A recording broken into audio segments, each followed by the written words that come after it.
My wife posted, "Some husbands think they're irreplaceable," while I was at work. I commented, "Good thing I'm not your husband anymore." Then I canceled our vacation and used the money to buy a new car. When her family started asking if I was single, she panicked. My name's Liam Torres, and let me tell you, there are exactly 3 things in this world that have consistently tried to destroy my soul. My mother-in-law's passive-aggressive holiday newsletters, the Jacksonville Jaguars' fourth-quarter defense, and the HP LaserJet 4050 printer sitting in the corner of our office like some kind of mechanical demon that feeds on human suffering and toner cartridges. On this particular Wednesday afternoon, I was engaged in my bi-weekly battle with said printer, armed with nothing but a YouTube tutorial pulled up on my phone, a screwdriver I'd borrowed from Jerry in accounting, and the kind of misplaced confidence that comes from watching exactly 4 minutes of a 14-minute repair video. The thing had been making this god-awful grinding noise since Tuesday morning, the kind of sound that makes you wonder if there's a small animal trapped inside slowly composing its final will and testament. I'd already pulled out what looked like approximately 7,000 crumpled paper jams, each one more passive-aggressive than the last, and I was currently elbow-deep in the toner cartridge compartment, trying to remember if the blue wire was supposed to be attached to the thing that looked like a tiny robot kidney or if I'd just invented a new way to get fired. My tie, the navy one with the little anchors that Sabrina bought me for our anniversary, because she said it made me look distinguished, which I'm pretty sure was code for boring, was dangling dangerously close to the printer's internal machinery, and I had a smudge of black toner on my left cheek that probably made me look like I'd lost a fight with a Xerox machine. It was 12:47 p.m., which meant I was technically 17 minutes into my lunch break, and the tuna sandwich I'd assembled that morning with what I considered to be an impressive level of culinary ambition, lettuce, tomato, and pickles, was sitting on my desk, slowly reaching that room temperature state where you start questioning your life choices. The office was in that weird midday lull where half the people were out grabbing overpriced salads they'd post on their Instagram stories, and the other half were pretending to work while actually shopping for things they didn't need on Amazon. I could hear Denise from HR on a personal call in her cubicle, discussing her daughter's volleyball tournament with the kind of intensity usually reserved for UN peace negotiations, and somewhere in the distance, someone's microwave was beeping, ignored and desperate, like a forgotten child at a grocery store. That's when my phone buzzed. Now, I should mention that I'm not one of those people who checks their phone every 30 seconds like it's a pacemaker.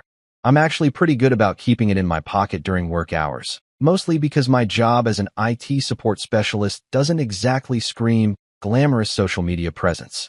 But something about that particular buzz felt different. You know that feeling?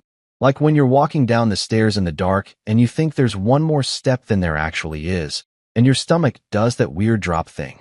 It was like that, but for my thumb. I wiped my hands on my khakis, because of course I was wearing khakis, because I'm apparently a Gap commercial from 2003, and pulled out my phone. The notification glowed at me with all the subtle menace of a passive-aggressive text from your mom.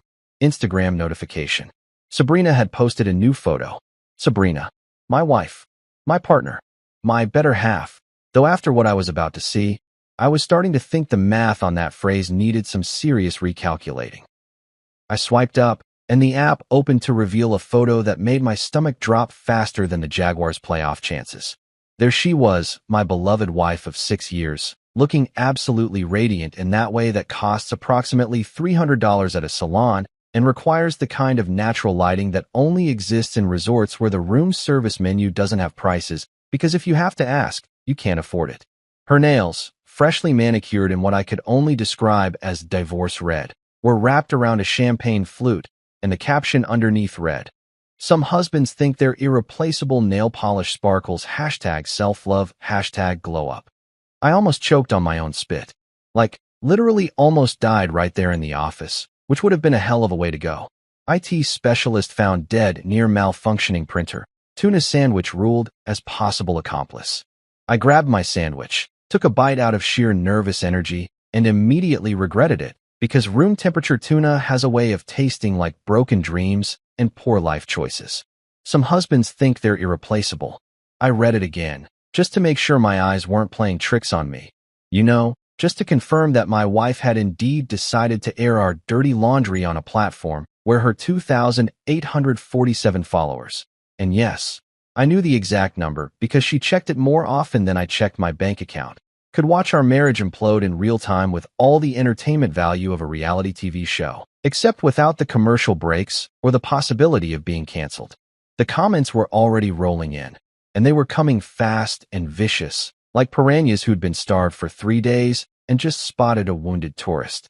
Yas Queen, wrote her friend Jessica, who'd told me at our wedding that we were relationship goals. Leave the dead weight, commented someone named it Spiritual Goddess Brit, who I'm pretty sure sold essential oils and bad advice in equal measure.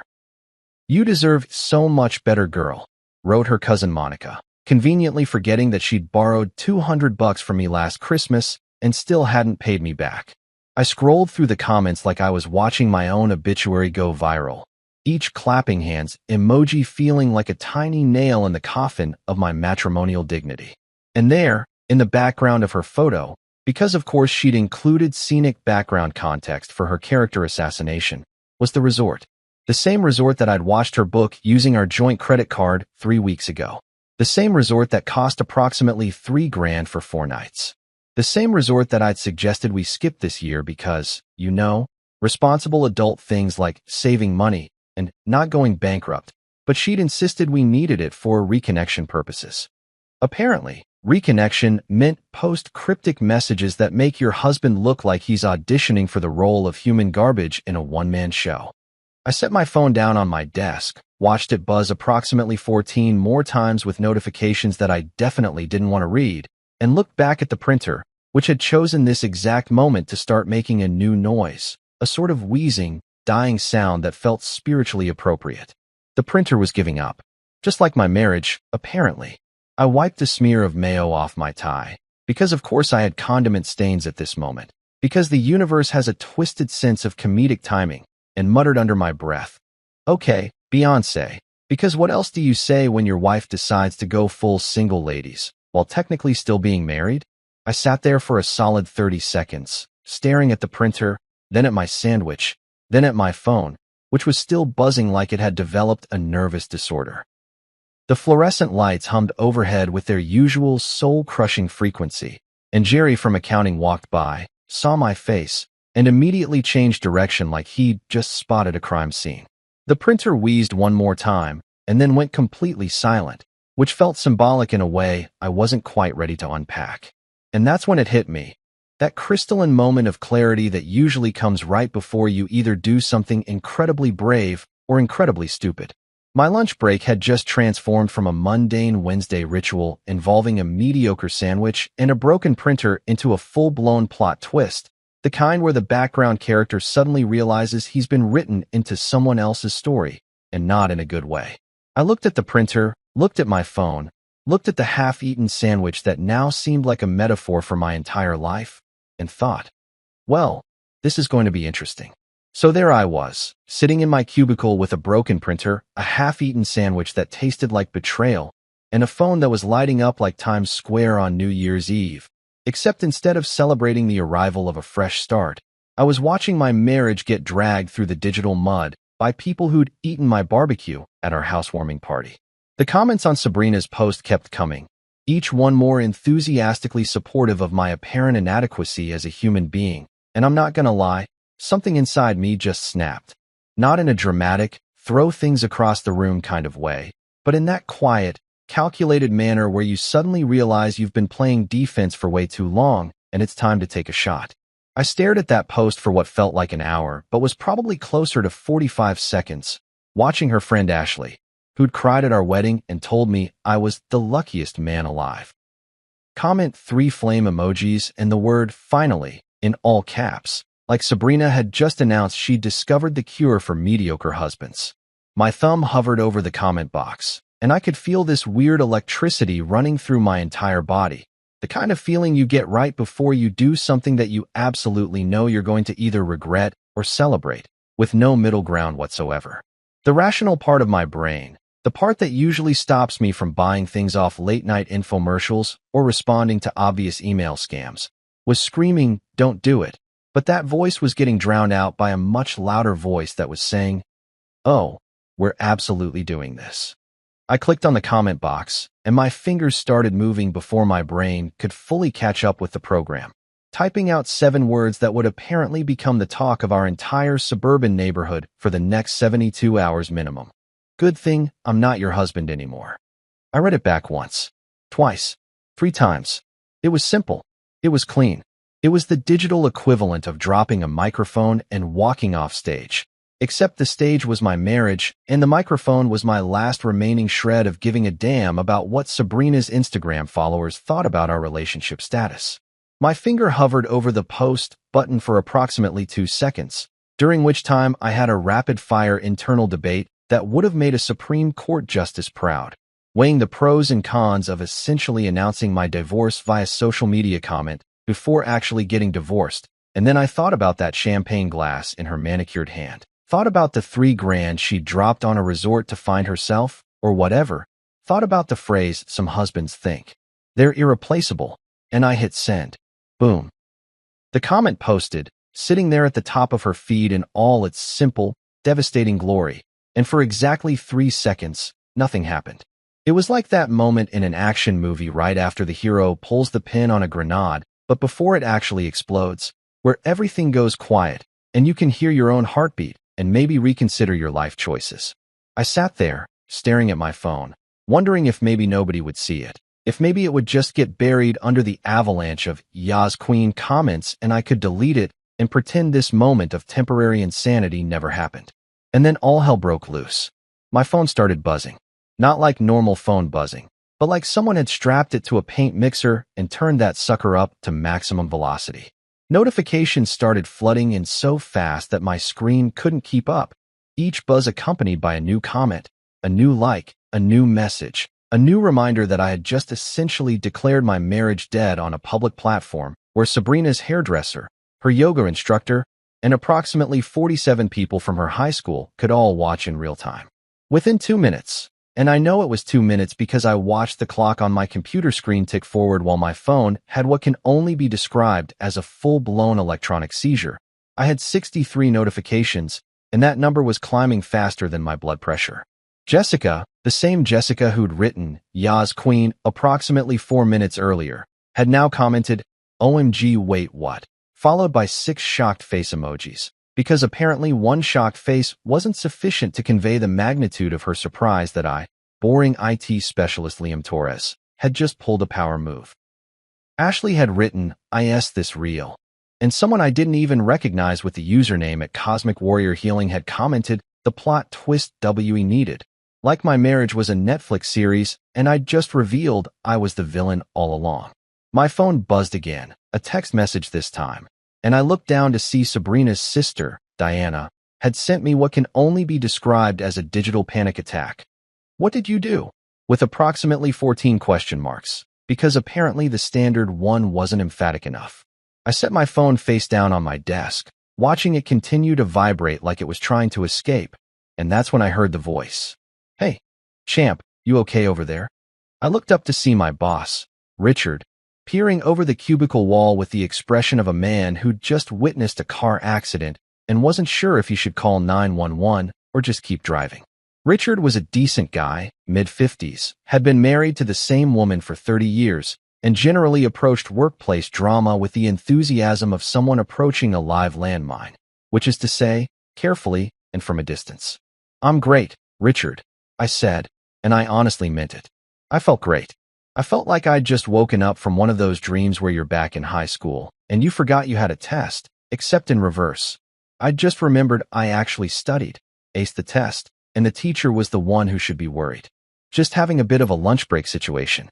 Richard looked at me, looked at my still vibrating phone, looked at the printer which had now completely given up on life and was making a sound like a dying cat, and nodded slowly. "All right. Well, if you need anything, you know, someone to talk to or whatever, HR has that employee assistance program." He said it the way someone might offer to help you bury a body, not enthusiastically, but with a sense of obligation. I appreciated it, honestly. "Thanks, Richard. I'm good. Just, experiencing some technical difficulties with my personal life." I gestured vaguely at my phone, which chose that exact moment to buzz approximately 7 times in rapid succession. like it was having a seizure set to dubstep. He nodded again, gave me a thumbs up that felt legally mandated, and disappeared back behind the cubicle wall. I could hear him walking away, probably planning to send a very carefully worded email to HR about the situation with Liam and IT. And I didn't even care. I picked up my phone, saw that I now had over 100 notifications, and decided that the rest of my lunch break would be better spent literally anywhere else than at my desk watching my social media reputation either implode or explode. I honestly couldn't tell which. The rest of the afternoon passed in a blur of pretending to work while actually watching my phone blow up with reactions that ranged from shocked to supportive to confused to what I can only describe as weirdly proud. Like I'd just announced I was running for mayor on a platform of not taking anyone's crap anymore. By the time 5 o'clock rolled around and I packed up my stuff to head home, I'd received texts from people I hadn't heard from in years, including my college roommate, who just sent a gif of someone dropping a microphone and the word savage. I drove home in my practical Honda Civic that suddenly felt way too small for the energy I was carrying, and when I pulled into our driveway, I noticed Mrs. Klein standing in her front yard across the street. Mrs. Klein was approximately 73 years old, had lived in that house since dinosaurs roamed the earth, and had a surveillance network that would make the NSA jealous. She knew everything about everyone on our street, and she shared that information with the enthusiasm of a CNN breaking news alert. She was watering her flower beds, but the hose was pointed at the sidewalk and she was staring directly at me with an expression I can only describe as, "I just discovered the juiciest piece of gossip since the Henderson divorce of 2019. I got out of my car, grabbed my laptop bag, and she waved at me, not a friendly, hey neighbor wave, but a slow, deliberate wave that said, "I know what you did, and I'm going to tell everyone at the community center during water aerobics tomorrow morning." I waved back, giving her my best, "Yes, ma'am." There's been a murder smile, because honestly, there had been. A murder of my dignity, my privacy, and possibly my marriage, all committed in the court of public opinion via Instagram comment. She nodded knowingly, turned off her hose, and went inside, probably to call her daughter and give her the full play-by-play analysis of whatever she thought was happening. I walked into my house, dropped my bag by the door, and stood in the entryway for a solid minute, listening to the silence and wondering what the hell I'd just started. That night, I sat in what Sabrina called our home office, but what was really just the spare bedroom with a desk and approximately 7,000 decorative pillows that served no functional purpose except to make sitting on the chair an Olympic-level balancing act. The house was quiet, that specific kind of quiet that happens when you're alone in a space that's supposed to have two people in it, where every creak of the floorboards and hum of the refrigerator sounds amplified, like the house itself is judging your life choices. Sabrina was still at the resort, probably sipping her third champagne of the evening and workshopping her next cryptic Instagram caption with her life coach Chad, who I'm 90% sure was just a personal trainer who'd watched a couple of Tony Robbins videos and decided to rebrand himself as a spiritual guide. I opened my laptop, cracked my knuckles like I was about to hack into the Pentagon or something equally dramatic, and logged into our joint travel account.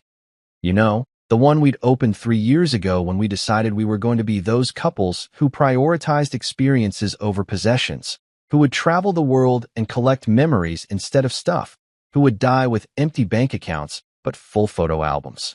Yeah, we were idiots. The account page loaded with all the speed and enthusiasm of a DMV employee on a Friday afternoon, and when the balance finally appeared on my screen, I literally had to blink twice to make sure I wasn't hallucinating. $19,800. $19,800. Just sitting there, earning approximately negative interest after accounting for inflation and the slowly dying American dream. I sat back in my chair. Well, I tried to sit back, but one of those decorative pillows attacked me from behind and stared at that number. We'd been saving for our big reconnection trip to Cancun, the kind of vacation that comes with excursion packages and couples massages and those awkward dinner cruises where they make you slow dance in front of strangers while a guy with a keyboard plays Endless Love like he's being held hostage. Sabrina had been planning this trip for months, creating Pinterest boards with names like Paradise Awaits and Tropical Healing Journey, which should have been my first red flag that this vacation was less about us reconnecting and more about her finding herself, which is code for, I'm going to drink mojitos and contemplate whether I made a mistake marrying someone who thinks Olive Garden is fine dining. Reconnection. I actually laughed out loud, sitting there alone in the spare bedroom, surrounded by pillows that cost $40 each. She'd already Wi-Fi connected with half her followers, broadcast our marital issues to anyone with a smartphone and a pulse, and turned our relationship into a social media case study on what not to do when you're unhappy. And I was supposed to spend 20 grand. Well, 19.8. But who's counting? Taking her to a resort where she could post more photos with captions about self-love and empowerment while I sat in the background like a prop in her personal journey of enlightenment? I picked up my phone, opened Google, and typed car dealerships near me open late, because apparently my crisis management strategy involved vehicular purchases, which honestly seemed more therapeutic than paying some counselor $200 an hour to tell me that communication is important. 3 results popped up, and I clicked on the first one. Rodriguez Auto Sales. Open until 9 p.m., specializing in pre-owned luxury vehicles and making your dreams come true, which sounded either really promising or like a front for money laundering. But at this point, I was willing to risk it. The phone rang twice before someone picked up. Rodriguez Auto Sales. This is Tony speaking. How can I help you turn your automotive dreams into reality tonight? The guy sounded like he'd had approximately 6 espressos and a motivational speech for breakfast. I appreciated the energy. Hey Tony, I'm looking to buy a car. Tonight. Like, right now. I said it with the kind of confidence that only comes from someone who's recently nuked their marriage via Instagram comment and has absolutely nothing left to lose. My man. Tony practically shouted into the phone, and I could hear him rubbing his hands together like a cartoon villain planning something delightful. I love the energy. I love the decisiveness. What kind of timeline are we working with here? How fast can you sell me something fun? I asked, already grabbing my wallet and keys. Fun? Brother, I can have you driving off this lot in something that'll make your neighbors jealous in under an hour. What's your budget looking like? Tony was speaking at approximately 90 miles per hour, which felt appropriate given the circumstances. I looked at my laptop screen, at that $19,800 just sitting there waiting to fund a vacation that was really just an expensive backdrop for Sabrina's social media rebrand. Let's say 20 grand, give or take. Tony made a noise that can only be described as a verbal chef's kiss. Oh, we're gonna have some fun tonight. You want something practical or something that says, I just made some significant life changes and I'm feeling good about it? I laughed. Actually laughed. The first real laugh I'd had in probably 3 months. Tony, let me ask you something. You married? Divorced? He said without missing a beat. Best decision I ever made, right after buying my Camaro. Then you already know the answer. I want fun. I already married sensible. How'd that work out? I was already standing up, grabbing my jacket, feeling this weird surge of adrenaline that I'm pretty sure is what people mean when they talk about living your best life, or whatever hashtag was trending this week. My brother, Tony said, and I could hear the smile in his voice. Get down here. I got exactly what you need. 45 minutes later, I was standing in the fluorescent lights of Rodriguez Auto Sales, shaking hands with Tony, who turned out to be exactly what you'd expect. Mid-30s, slicked back hair, suit that was just expensive enough to be respectable, but not so expensive that you'd trust him with your retirement fund. And the kind of smile that said he'd seen every variety of midlife crisis walk through his doors, and he was here for all of it. He led me past a row of sensible sedans, the kind of cars that scream, I've given up on joy but I get good gas mileage, and stopped in front of a red convertible that looked like it had been designed by someone who understood that sometimes you need to make impulsive decisions that you'll either regret immediately or remember forever. 2022 model, Tony said, patting the hood like it was a prize-winning horse. Low mileage, clean title, and brother, this car has new chapter written all over it. I walked around it slowly, running my hand along the side, and something inside me just clicked. It was perfect. It was ridiculous. It was exactly the kind of car that sensible, responsible, married to Sabrina Liam would never buy, which made it exactly the kind of car that newly liberated, Instagram comment-dropping Liam absolutely needed. I'll take it, I said. Tony didn't even blink. You don't want to test drive it? Check under the hood? Sleep on it. Tony, I've been sleeping on my life choices for 6 years. I'm done sleeping. Let's do this. An hour later, after signing more paperwork than I did for my mortgage and listening to Tony's entire divorce story, which involved a timeshare in Boca Raton and a wife who left him for a CrossFit instructor named Derek. I was driving off the lot in my shiny red convertible with the top down, despite it being 58 degrees and kind of windy. The radio came on automatically, and I swear to God, the universe was either mocking me or cheering me on, because I Will Survive started playing. And if that's not the most perfectly scripted moment of divine intervention, I don't know what is. I drove home with the wind in my hair, singing along to Gloria Gaynor like I was auditioning for a one-man Broadway show about middle-aged liberation, and when I pulled into my driveway, I sat there for a minute, just looking at this beautiful, impractical, perfect machine. I named her Freedom 2.0 right there on the spot, because Freedom 1.0 was apparently my failed marriage, and this was the upgrade. I walked inside, opened my laptop, canceled the Cancun trip with 6 clicks and 0 regret, watched the refund points pile back into our account, and then ordered tacos from that place on 5th Street that makes them with the good salsa. I ate those tacos sitting on my couch, watching SportsCenter, with my car keys on the coffee table, and honestly, best decision of my entire life.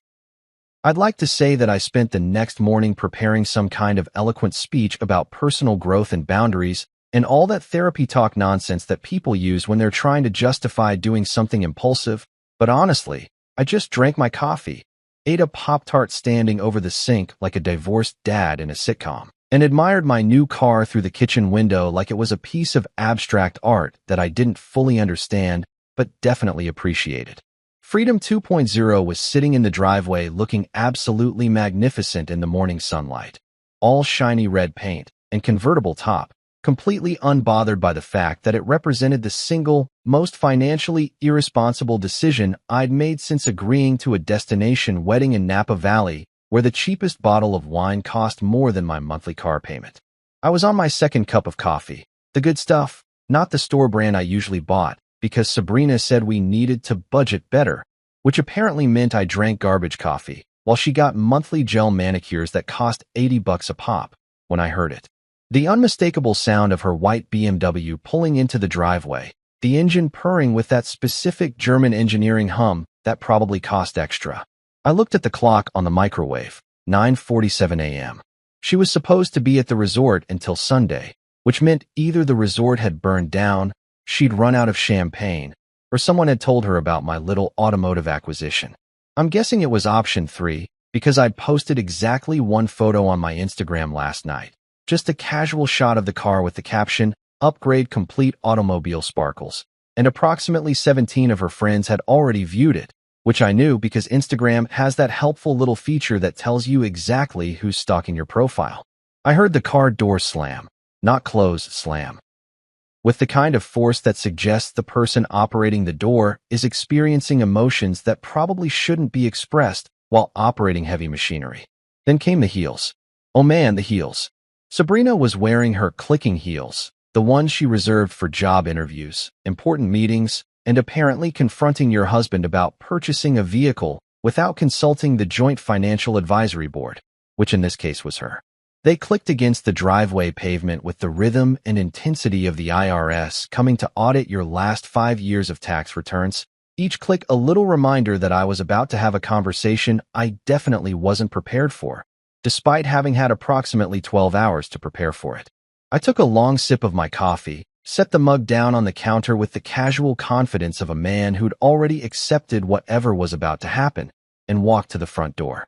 I opened it just as she reached the porch, and the look on her face was something that should be studied by scientists who specialize in human facial expressions, because she was simultaneously furious, confused, betrayed, and maybe just a tiny bit impressed, though she'd rather eat glass than admit that last part. "What?" she said, pointing at my car with one perfectly manicured finger. "Is that?" I looked at Freedom 2.0, then back at Sabrina, and channeled every ounce of casual energy I could muster, which was considerable given the amount of coffee I'd consumed. That's transportation. Gets me from point A to point B. Revolutionary concept, really. Her face went from normal person color to that specific shade of red that happens when someone's blood pressure is auditioning for a medical emergency. Don't play dumb with me, Liam. That's a $20,000 car sitting in our driveway, and I'm pretty sure I wasn't consulted about this purchase. 19.8, actually, I said, because apparently I'd decided that being pedantic about the price was the hill I wanted to die on.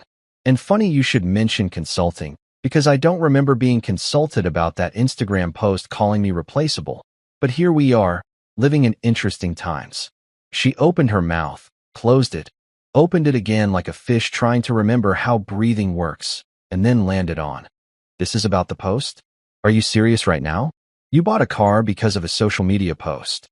No, I said, leaning against the doorframe with what I hoped looked like movie star casual and probably looked more like guys at Too Much Coffee tents. I bought a car because I had $19,000 sitting in our vacation fund for a trip that you were apparently planning to take with your mother and Chad the life coach. And I figured if I'm going to spend that money, I might as well spend it on something that actually runs better than our marriage. The silence that followed was the kind of silence you could bottle and sell as a meditation aid. Even the birds stopped chirping, which felt dramatic but appropriate. Sabrina's eye twitched, like her body was physically trying to process the audacity of what I'd just said. And she took a step forward, her heels clicking against the porch with the energy of someone who's about to either commit violence or file for divorce, possibly both. You canceled our vacation? Her voice had gone up approximately 3 octaves, reaching that pitch that only dogs and husbands in trouble can hear. Our reconnection trip? The thing I've been planning for months. Our vacation? I made air quotes, which I realize is universally acknowledged as one of the most annoying gestures in human communication, but I was committed to the bid at this point. Sabrina, you made reservations for 3 people. 3. You, your mom, and Chad. Where exactly was I supposed to fit in this reconnection? Was I going to be the guy holding the camera while you 3 did yoga on the beach and talked about manifesting abundance or whatever? She sputtered. Actually sputtered. My mother was coming for 2 days. 2 days. And Chad was providing complimentary life coaching sessions because he's a professional. Chad works at LA Fitness and has a certificate he printed off the internet, I said. I've seen his LinkedIn. His previous job was selling protein powder at GNC. But sure, super professional. That's when I noticed Mrs. Klein. Beautiful, wonderful, nosy Mrs. Klein was standing in her front yard, approximately 30 feet away, holding her garden hose and pointing it at plants that had been dead since last summer. She wasn't even pretending not to listen. She was full-on staring at us like we were the season finale of her favorite show, and honestly, I respected the commitment. She caught my eye and gave me this tiny nod, the kind of nod that says, I'm Team Liam on this one, and I'm absolutely telling everyone at the community center. I smiled at her. Nice evening, Mrs. Klein. She waved her hose at me. Sure is, Liam. Nice car. Sabrina whipped around to look at Mrs. Klein, then back at me, and if looks could kill, I would have been dead approximately 7 times over. This is unbelievable. You're making a scene. I'm making a scene? I laughed, actually laughed right there on my porch. Sabrina, you posted our marital problems on Instagram for 2,847 people to comment on. I bought a car. If we're ranking scenes on a scale of 1 to daytime talk show, you're currently winning. She crossed her arms, which is universally recognized as the physical embodiment of, I've run out of logical arguments, but I'm still mad. So what now? You're just going to drive around in your midlife crisis on wheels and pretend everything's fine. Actually, I said, pulling out my phone with the dramatic flair of someone revealing evidence in a courtroom drama. I was thinking I'd document this moment. You know, for posterity. I opened Instagram, flipped the camera to selfie mode, and positioned myself with Freedom 2.0 perfectly visible in the background, gleaming in the sunlight like it was posing for its own magazine cover. Sabrina's face appeared at the edge of the frame, looking absolutely horrified, which honestly made the shot better. I smiled. Not a fake smile, but a genuine, actually happy for the first time in months smile, and snapped the photo. It was perfect. I looked good, the car looked better, and Sabrina's expression of dawning horror in the background was chef's kiss levels of cinematic timing. I typed out the caption right there, with her watching over my shoulder. New ride. New piece. Hashtag some husband subgrade. Don't you dare, she started, but my thumb was already hitting the post button, because apparently I'd decided that subtlety was for people who weren't currently having the best worst day of their lives. The The post went live, and I watched the likes start rolling in immediately. 3 likes, 7 likes, 15 likes. My college buddy Marcus commented, "My man," in all caps within approximately 8 seconds, which meant he was either psychic or had nothing better to do on a Thursday morning than refresh Instagram waiting for drama. Sabrina's phone buzzed in her hand, then buzzed again, and again. It was like watching someone's phone have a mental breakdown in real time, and I absolutely knew, that her friends were seeing my post, screenshotting it, sending it to each other with commentary that probably ranged from, "Oh my God," to, "I can't believe he did that," to, "Honestly, good for him though." Her face went through several emotions in rapid succession.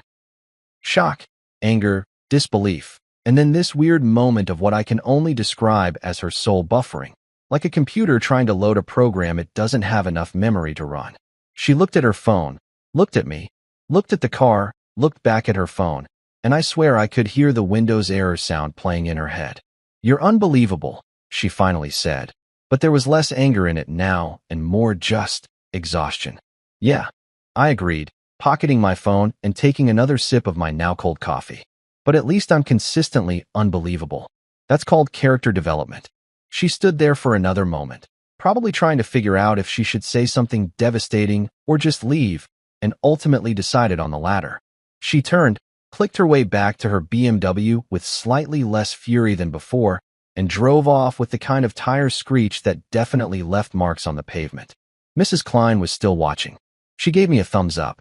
I saluted her with my coffee mug and went back inside, feeling better than I had in years. The thing about blowing up your marriage on social media is that you don't just deal with your wife's reaction. You inherit an entire extended family's worth of opinions, concerns, and weirdly inappropriate questions about your newfound single status. I learned this the hard way approximately 48 hours after the great Instagram comment incident of whatever year this was turning into, when my phone started receiving calls and texts from people who I only saw at Thanksgiving and who usually couldn't remember if I worked in IT or insurance, but suddenly had very strong feelings about my life choices. It started on Saturday morning. I was sitting on my couch in my boxers and a Jaguars t-shirt, because even in crisis I'm loyal to teams that consistently disappoint me. Eating cereal straight from the box like a college student who'd given up on adulting, when my phone rang with a number I recognized, but had successfully avoided for the better part of 3 years. Margaret, Sabrina's mother. The woman who'd spent our entire wedding reception telling anyone who would listen that her daughter could have married a doctor, but chose to follow her heart instead, which was code for, "I'm disappointed, but I'm going to smile through it, because there are photographers present." I stared at the phone, watching it vibrate on the coffee table like it was possessed, and seriously considered just letting it go to voicemail. But curiosity, that same curiosity that makes you slow down to look at car accidents even though you know it's going to be depressing, got the better of me. I picked up on the 5th ring, right before it would have gone to voicemail, because I wanted her to know I'd thought about not answering. "Hello, Margaret," I said, going for casual but probably landing somewhere around hostage reading a script. "Liam, darling." Her voice had that overly cheerful quality that rich people use when they're about to say something passive-aggressive. "How are you? We've been so worried about you." Worried? I set down my cereal box, Frosted Flakes, because I'm a man of simple pleasures and excellent taste. "About me? That's interesting, because I'm doing great. Best I've felt in years, actually. But thanks for checking in. How's the timeshare in Scottsdale?" There was a pause, the kind of pause that happens when someone's trying to figure out if you're being genuine or sarcastic, and they're slowly realizing it's the latter. "Well, that's wonderful to hear. We just saw some concerning posts online, and you know how social media can sometimes give the wrong impression." "Oh no," I interrupted, because I knew exactly where this was going and I wanted to head it off at the pass. "Social media gave exactly the right impression. Your daughter posted that I was replaceable.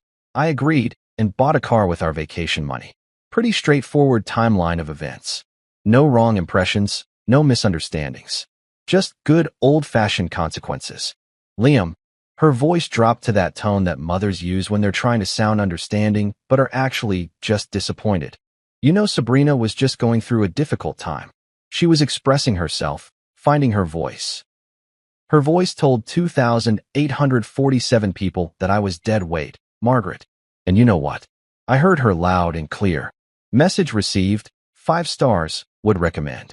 I was standing now, pacing around my living room in my boxers like some kind of deranged motivational speaker.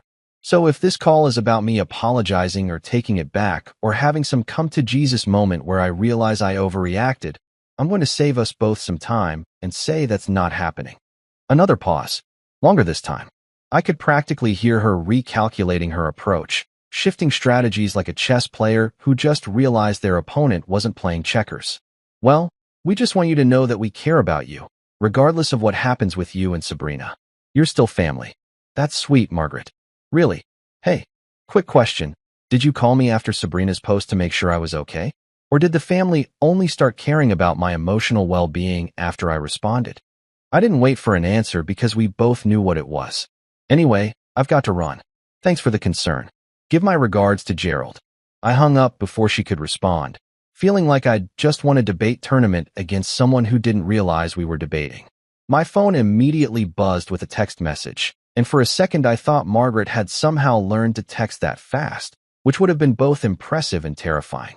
But no, this was from Blake, Sabrina's younger brother, the guy who'd gotten drunk at our wedding and tried to convince me to invest in his revolutionary cryptocurrency that definitely wasn't a pyramid scheme, but absolutely was a pyramid scheme.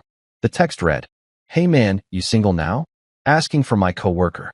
I stared at that message for a solid 30 seconds, reading it over and over, trying to figure out if this was a joke or if Blake had actually just asked if I was available on behalf of someone from his office.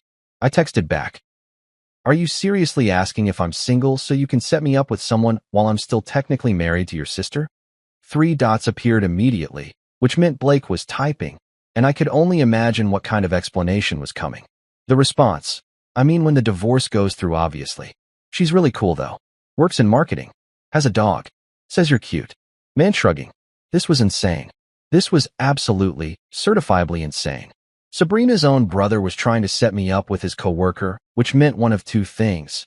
Either Blake had the social awareness of a potato, or the family was collectively panicking because they'd realized that boring, replaceable Liam might actually have been the good guy in this scenario, and now they were scrambling to stay on my good side before the divorce papers made everything official. I sat back down on the couch, scrolling through my phone, and that's when I noticed something interesting. My Instagram had gained about 200 followers in the past 3 days. 200. People I didn't know, people from Sabrina's extended network, random folks who apparently had nothing better to do than watch a marriage dissolve in real time, like it was a Netflix documentary. And the comments on my car post, "The new ride. New piece. 1, were still rolling in. But what really caught my attention was who had liked it. I scrolled through the list of names and stopped on one that made me actually laugh out loud. Sabrina's cousin, Jennifer. The same Jennifer who'd given us a KitchenAid mixer for our wedding and wrote a card about building a life together and mixing up happiness. Jennifer had liked my post, had physically pressed the little heart button on a photo that was essentially me celebrating the end of her cousin's marriage. This was beautiful. This was poetry. This was exactly the kind of petty validation I didn't know I needed, but absolutely deserved. I stood up, walked over to where I'd left my keys. Right next to the collection of self-help books Sabrina had bought me over the years with titles like The Power of Listening and Embracing Your Partner's Truth, and grabbed them. Freedom 2.0 was calling to me, and I had an idea. A beautiful, petty, absolutely perfect idea. I went outside, still in my Jaguars t-shirt, but at least having put on actual pants, and positioned myself next to my car. The sun was hitting it just right, making the red paint gleam like something from a cologne commercial where the guy drives through the desert looking pensive and expensive. I held up my phone, got the angle just right. Me looking casual, car looking incredible, suburban background suggesting I was living my best life in a zip code where people actually mowed their lawns, and took the shot. The photo was perfect. I looked happy. Actually happy. Not that fake happy you do in family photos where everyone's smiling, but secretly planning their escape routes. I opened Instagram, uploaded the photo, and typed out a caption that I knew would either get me blocked by half of Sabrina's family or make me a legend in the passive-aggressive social media hall of fame. Applications now open. Memo sparkles. Posted. No hesitation. No second-guessing. Just pure, unfiltered confidence from a man who'd apparently turned a personal crisis into a personal brand. The likes started rolling in immediately. My buddy Marcus commented, "King," with about 15 fire emojis. Neil from the Diner Intervention wrote, "Save some confidence for the rest of us." Some random person I'd gone to high school with and hadn't spoken to in 15 years commented, "Living your best life, I see." Clapping hands. And then my phone started ringing. Sabrina. I declined the call. It rang again. Sabrina. Declined. Third time. Fourth time. Fifth time. She called me 5 times in approximately 3 minutes, which meant she'd either seen my post or someone had sent it to her, probably with a screenshot and a text that said, "OMG, did you see what Liam posted?" I didn't answer. Not because I was scared or avoiding confrontation, but because I was busy watching my phone light up with notifications, watching my followers increase, watching what used to be my quiet, boring life turn into something that people apparently found entertaining enough to follow. Mrs. Klein from across the street had somehow found my Instagram and liked the post. Even Jerry from accounting. Jerry, who I'd previously thought didn't know how to use a smartphone, had left a comment that just said nice. I sat on my front steps, phone in hand, watching the digital chaos unfold, and thought about how 3 days ago I'd been eating a tuna sandwich in a cubicle while my marriage fell apart, and now I was apparently the most interesting person in my zip code. Sabrina called again. I sent it to voicemail and ordered pizza, because if your wife's calling you 5 times while you're posting thirst traps with your new car, you've earned the right to eat an entire large pepperoni by yourself while watching college football. The text came through on Monday evening, right as I was contemplating whether eating leftover pizza for the 4th consecutive meal constituted a cry for help or just peak bachelor efficiency. It was from Sabrina, surprisingly formal and suspiciously polite. "My family wants to have dinner with both of us this Wednesday. Can you make it? 6 p.m. at my parents' place." No emojis, no passive-aggressive undertones, just straight business, which immediately made me more suspicious than if she'd sent me a novel-length essay about my character flaws. I stared at that message for a good 5 minutes, running through all the possible scenarios in my head. This was either a genuine olive branch, unlikely, or a carefully orchestrated ambush designed to make me look like the unreasonable party in front of witnesses who could later testify that they tried to help, but I was being difficult.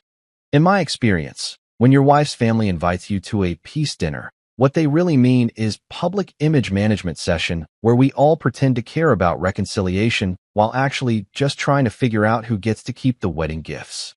I texted back, "I'll be there," because honestly, I was curious.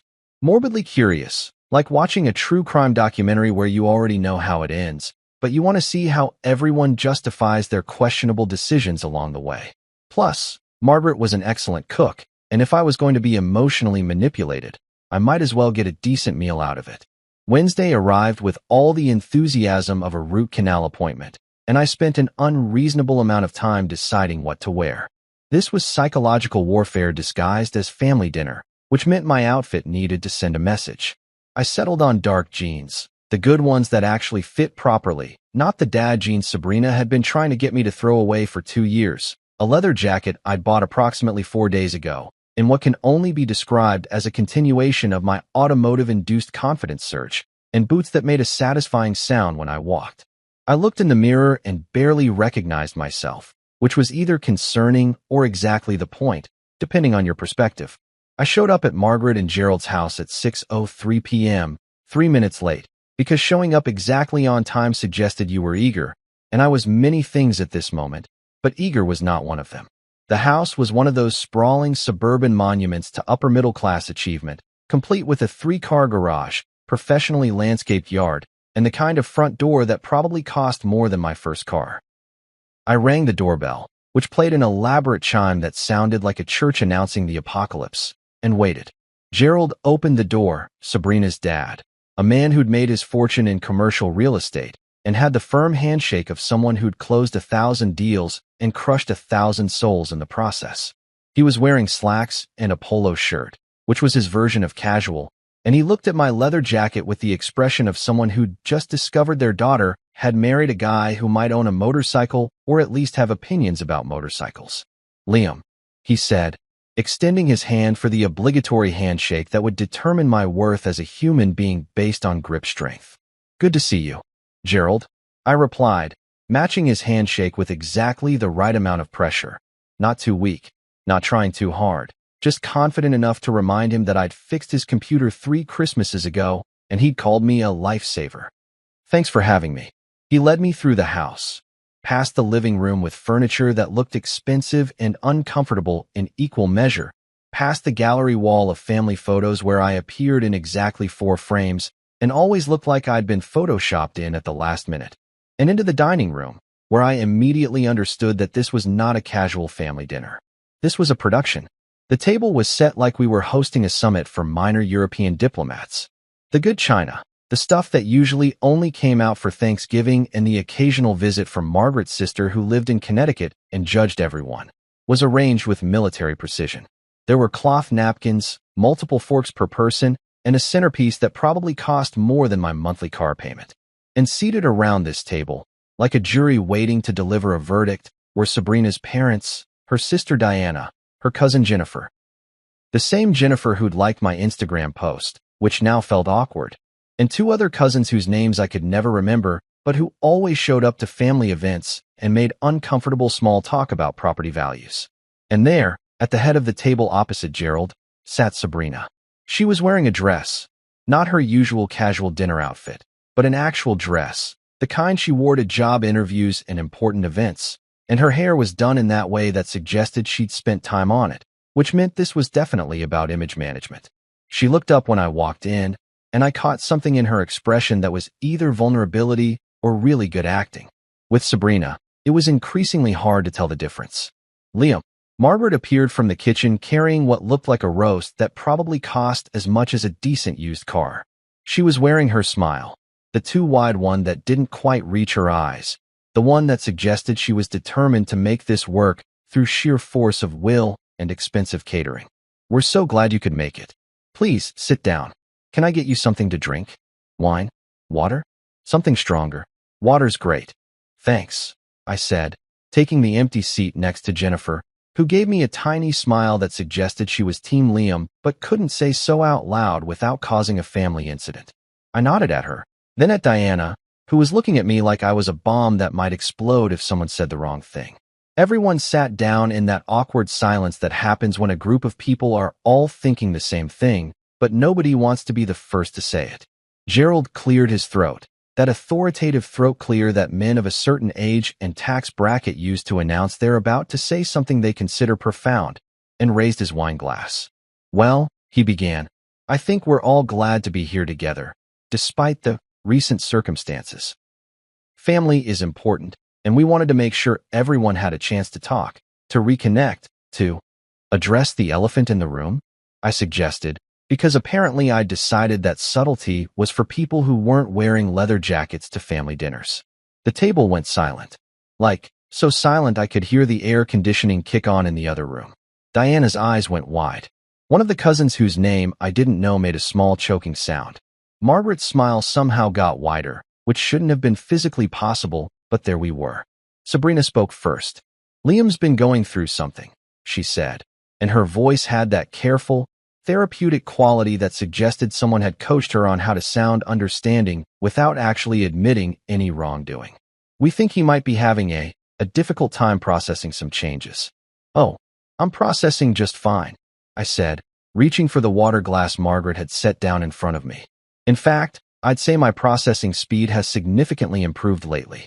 It's like I upgraded my internal RAM or something. Everything's running much smoother now. Gerald coughed into his wine. Margaret's smile twitched. Jennifer was definitely trying not to laugh. I could see her shoulders shaking slightly. What Sabrina means, Margaret jumped in, her voice taking on that peacekeeping quality of someone trying to prevent World War III at the dinner table, is that you both have been under a lot of stress. And sometimes social media can amplify things, make them seem bigger than they are. Margaret, I interrupted, setting down my water glass with what I hoped was casual confidence, and probably looked like barely controlled chaos. With all due respect, I don't think the problem is that social media made things seem bigger. I think the problem is that Sabrina used social media to announce to nearly 3,000 people that I was replaceable dead weight, and everyone's upset that I agreed with her assessment. See, when she posted about how some husbands think they're irreplaceable, she was expressing herself, finding her voice, going through enlightenment. But when I confirmed that, yeah, actually, I'm not her husband anymore, or won't be soon, suddenly I'm the one who needs to process his feelings. That's an interesting double standard. The table had gone from silent to aggressively silent, the kind of silence where you can hear people's internal screaming. Diana was staring at her plate like it contained the secrets of the universe. Gerald looked like he was trying to do complex math in his head. And Sabrina was giving me a look that could have frozen lava. You bought a car with our vacation money, she said quietly, and there was something in her voice that was either pain or performance. I genuinely couldn't tell anymore. I did, I agreed cheerfully. Gorgeous car too. Runs beautifully. And you know what? Your enlightenment came with hashtags and champagne. Mine came with horsepower and actual peace. Different paths to the same destination, really. Gerald coughed again, this time into his napkin, and when he looked up his face was slightly red. Son, I think what we're all trying to say is, don't worry, sir. I cut him off with a grin that felt dangerous and liberating in equal measure. I upgraded to a quieter engine and a louder life. Best trade I ever made. Under the table, Sabrina kicked me. Actually kicked me, her heel connecting with my shin with enough force to suggest she'd been practicing. I winked at her, which in retrospect was probably not the smartest move, but felt absolutely worth it in the moment. Dinner proceeded in what can only be described as excruciating awkwardness punctuated by Margaret's determined attempts to make conversation about literally anything else.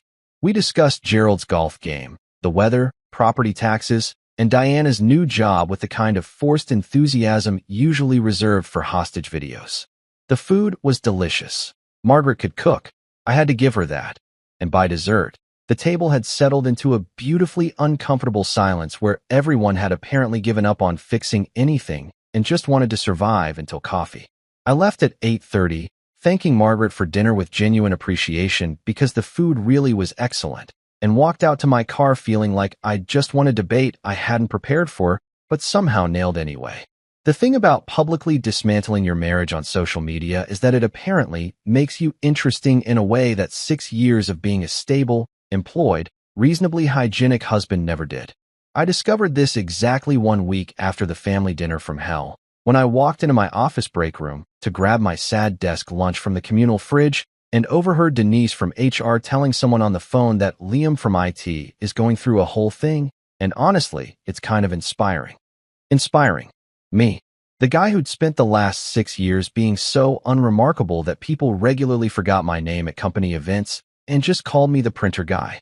But apparently, buying a convertible and roasting your wife's Instagram post was the kind of origin story that resonated with people, because my phone had become a 24/7 notification factory.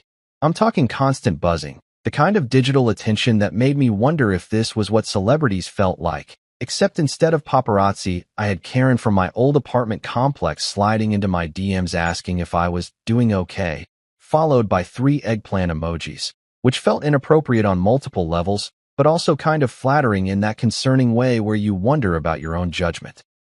My Instagram following had exploded from a respectable but boring 247 followers, mostly college friends, family members obligated to follow me, and that one bot account selling weight loss tea, to just over 1,100 people who apparently found my midlife crisis more entertaining than whatever Netflix was offering this month. And these weren't just random spam accounts either. These were real people, local people, folks who lived in my zip code and shopped at the same Target and had apparently been waiting their entire lives for someone to publicly choose peace over marriage counseling. The messages started rolling in around day 3 of my newfound internet fame. First was Maya Chan, a colleague from my previous IT job who I'd worked with maybe 5 years ago and hadn't spoken to since she left to take a position at some tech startup that probably had kombucha on tap and beanbag chairs in the conference rooms. Her message was short and to the point. Dude, you're trending locally. My entire book club is talking about you. They're calling you the convertible guy. You're like a suburban legend now. I read that message 3 times, trying to figure out if she was mocking me or genuinely impressed, and eventually settled on probably both. I typed back, "Is that better or worse than being known as the guy who fixes printers?" She responded with a laughing emoji and way better. Own it. So I did. I decided right then, standing in my kitchen with leftover Chinese food and a newfound sense of purpose, that if people were going to talk about me anyway, I might as well give them something worth discussing. I joined a gym, not Planet Fitness where I'd had a membership I'd used exactly 4 times in 2 years, but a real gym, the kind where people grunted while lifting things and the personal trainers looked like they could bench press a small car. I signed up for a month, met with a trainer named Derek who had approximately 0% body fat and the enthusiasm of a golden retriever on espresso, and told him I wanted to not look like someone who spends 8 hours a day in a cubicle. Derek looked me up and down with the assessment of someone evaluating a fixer-upper house and said, "We can work with this. You've got decent bone structure. We just need to, find it." I started going to the gym at 6 a.m. before work, which was a lifestyle change so dramatic that Richard asked me if I was dying or joining a cult. Neither, I told him. Just investing in myself. He nodded like I'd said something profound instead of something I'd definitely read on an Instagram motivational account at 2 in the morning. I bought new clothes. Not a complete wardrobe overhaul, because I wasn't trying to become a different person, just a better-dressed version of the same person who'd finally figured out that wearing polo shirts from 2015 wasn't classic style, but actually just giving up. I went to an actual men's clothing store, not the clearance section at Kohl's where I usually shopped, but a real store where they had fitting rooms and employees who knew what words like inseam and break meant in a fashion context. I walked out with 3 new shirts, 2 pairs of jeans that actually fit, and the kind of confidence that comes from spending money on yourself instead of on a vacation your wife was planning to take with her life coach. The physical transformation was gradual but noticeable. After 2 weeks, my arms didn't look like they belonged to someone whose primary form of exercise was carrying printer paper from the supply closet. After 3 weeks, I could see the vague outline of muscles that had apparently been hiding under years of takeout and resignation. I posted a gym selfie. Nothing obnoxious, just me in a tank top looking slightly sweaty and significantly happier than I'd looked in any photo from the past 3 years, with the caption, "Investing in the portfolio that matters. Chart increasing flexed biceps." The post got 437 likes. 437. My previous record was maybe 60, and that was on my wedding photo where half the likes were probably just people being polite. This was different. This was people actually choosing to engage with my content, to signal their approval of my journey, to participate in what was apparently becoming the most public personal transformation since that one guy lost weight and became a trainer and got his own reality show. And that's when the really weird stuff started happening. I'd be at the grocery store, minding my own business in the produce section, trying to remember if I liked asparagus or just thought I should like asparagus because it seemed like an adult vegetable, and people would recognize me. "Hey, you're that guy? The convertible guy." A woman in her 40s with a shopping cart full of wine and frozen dinners gave me a thumbs up and said, "Good for you, honey. My ex-husband didn't have half your backbone." I ran into Tommy's wife, Lisa, at the coffee shop, and she pulled me aside like she was about to share classified information. "I just want you to know," she whispered, even though we were the only people in line. "Half the women at my Pilates class think you're a hero. The other half think you're having a breakdown. But they're all talking about you. Which half are you?" I asked, genuinely curious. She grinned. "I'm Team Hero. Also, Tommy said you offered to take the guys for a ride in your new car. When's that happening?" Even at work, things had shifted. Jerry from accounting, who'd previously only spoken to me about printer issues and occasionally the weather, stopped by my desk to tell me about his own divorce 3 years ago. "Best thing I ever did," he said, leaning against my cubicle wall with the confidence of someone who'd survived and wanted to share the wisdom. "You know what I did with my half of our savings? Bought a boat. Named her Freedom. Your car's way more practical, but same energy." We talked for 20 minutes about the psychology of post-divorce purchases and the therapeutic value of spending money on things that made you happy instead of things that kept other people from being disappointed in you. It was the longest conversation I'd ever had with Jerry, and by the end of it, I realized that my personal drama had somehow become a gateway to genuine human connection with people I'd been working alongside for years without really knowing. But the best or possibly worst, depending on your perspective, moment came when Sabrina posted her response to my transformation. She'd been relatively quiet on social media for about a week, which should have been my first clue that she was planning something. Then, on a Thursday evening while I was meal prepping chicken and vegetables like someone who'd suddenly discovered self-care, she posted a photo of herself looking contemplative in athleisure wear with the caption, "Some people think buying things and changing their exterior will fix what's broken inside. Real growth happens internally." Folded hands sparkles #authenticity #real growth #healing journey. I saw it approximately 30 seconds after she posted it, thanks to the 3 people who immediately sent it to me with messages ranging from, "Oh," to "She's subtweeting you," to "This is better than Netflix." I sat there, looking at her post, looking at my meal prep containers arranged on my counter like I was running a small food service business, looking at my gym bag by the door, and I felt this weird calm wash over me. She wanted to make this about external versus internal change. She wanted to suggest I was broken and just covering it up with new purchases and superficial improvements. Fine, I could play that game. I commented directly on her post, which I knew would send a notification straight to her phone and probably make it vibrate with the fury of 1,000 passive-aggressive screenshots. Yeah, happiness. Turns out that's what I was fixing. Working great so far. Thanks for your concern, though. Thumbs up. I posted it and immediately went back to portioning out my grilled chicken like I hadn't just lobbed a digital grenade into her comment section. My phone started buzzing within seconds, not with angry texts from Sabrina, but with notifications that people were liking my comment, replying to my comment, screenshotting my comment, and probably sending it to their group chats with commentary about how this was the best ongoing saga their suburban lives had to offer. Within 15 minutes, my comment had 89 likes. More likes than her actual post. And then, this was the moment I knew I'd won whatever weird social media war we were fighting. Margaret, Sabrina's own mother, accidentally liked my comment. I watched it happen in real time. The notification popped up, Margaret_Patterson liked your comment. And I actually laughed out loud in my kitchen, startling my neighbor's cat who'd been sitting in the window judging my meal prep technique.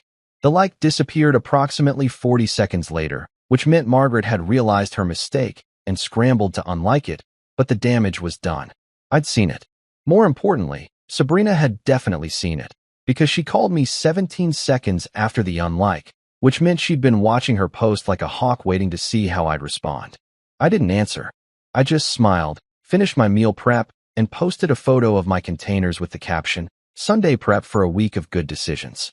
Green salad flexed biceps. It got 312 likes. And somewhere in our shared neighborhood, I knew Sabrina was losing her mind.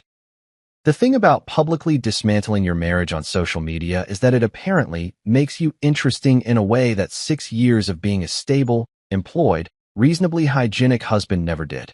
I discovered this exactly 1 week after the family dinner from hell, when I walked into my office break room to grab my sad desk lunch from the communal fridge and overheard Denise from HR telling someone on the phone that Liam from IT is going through a whole thing, and honestly, it's kind of inspiring.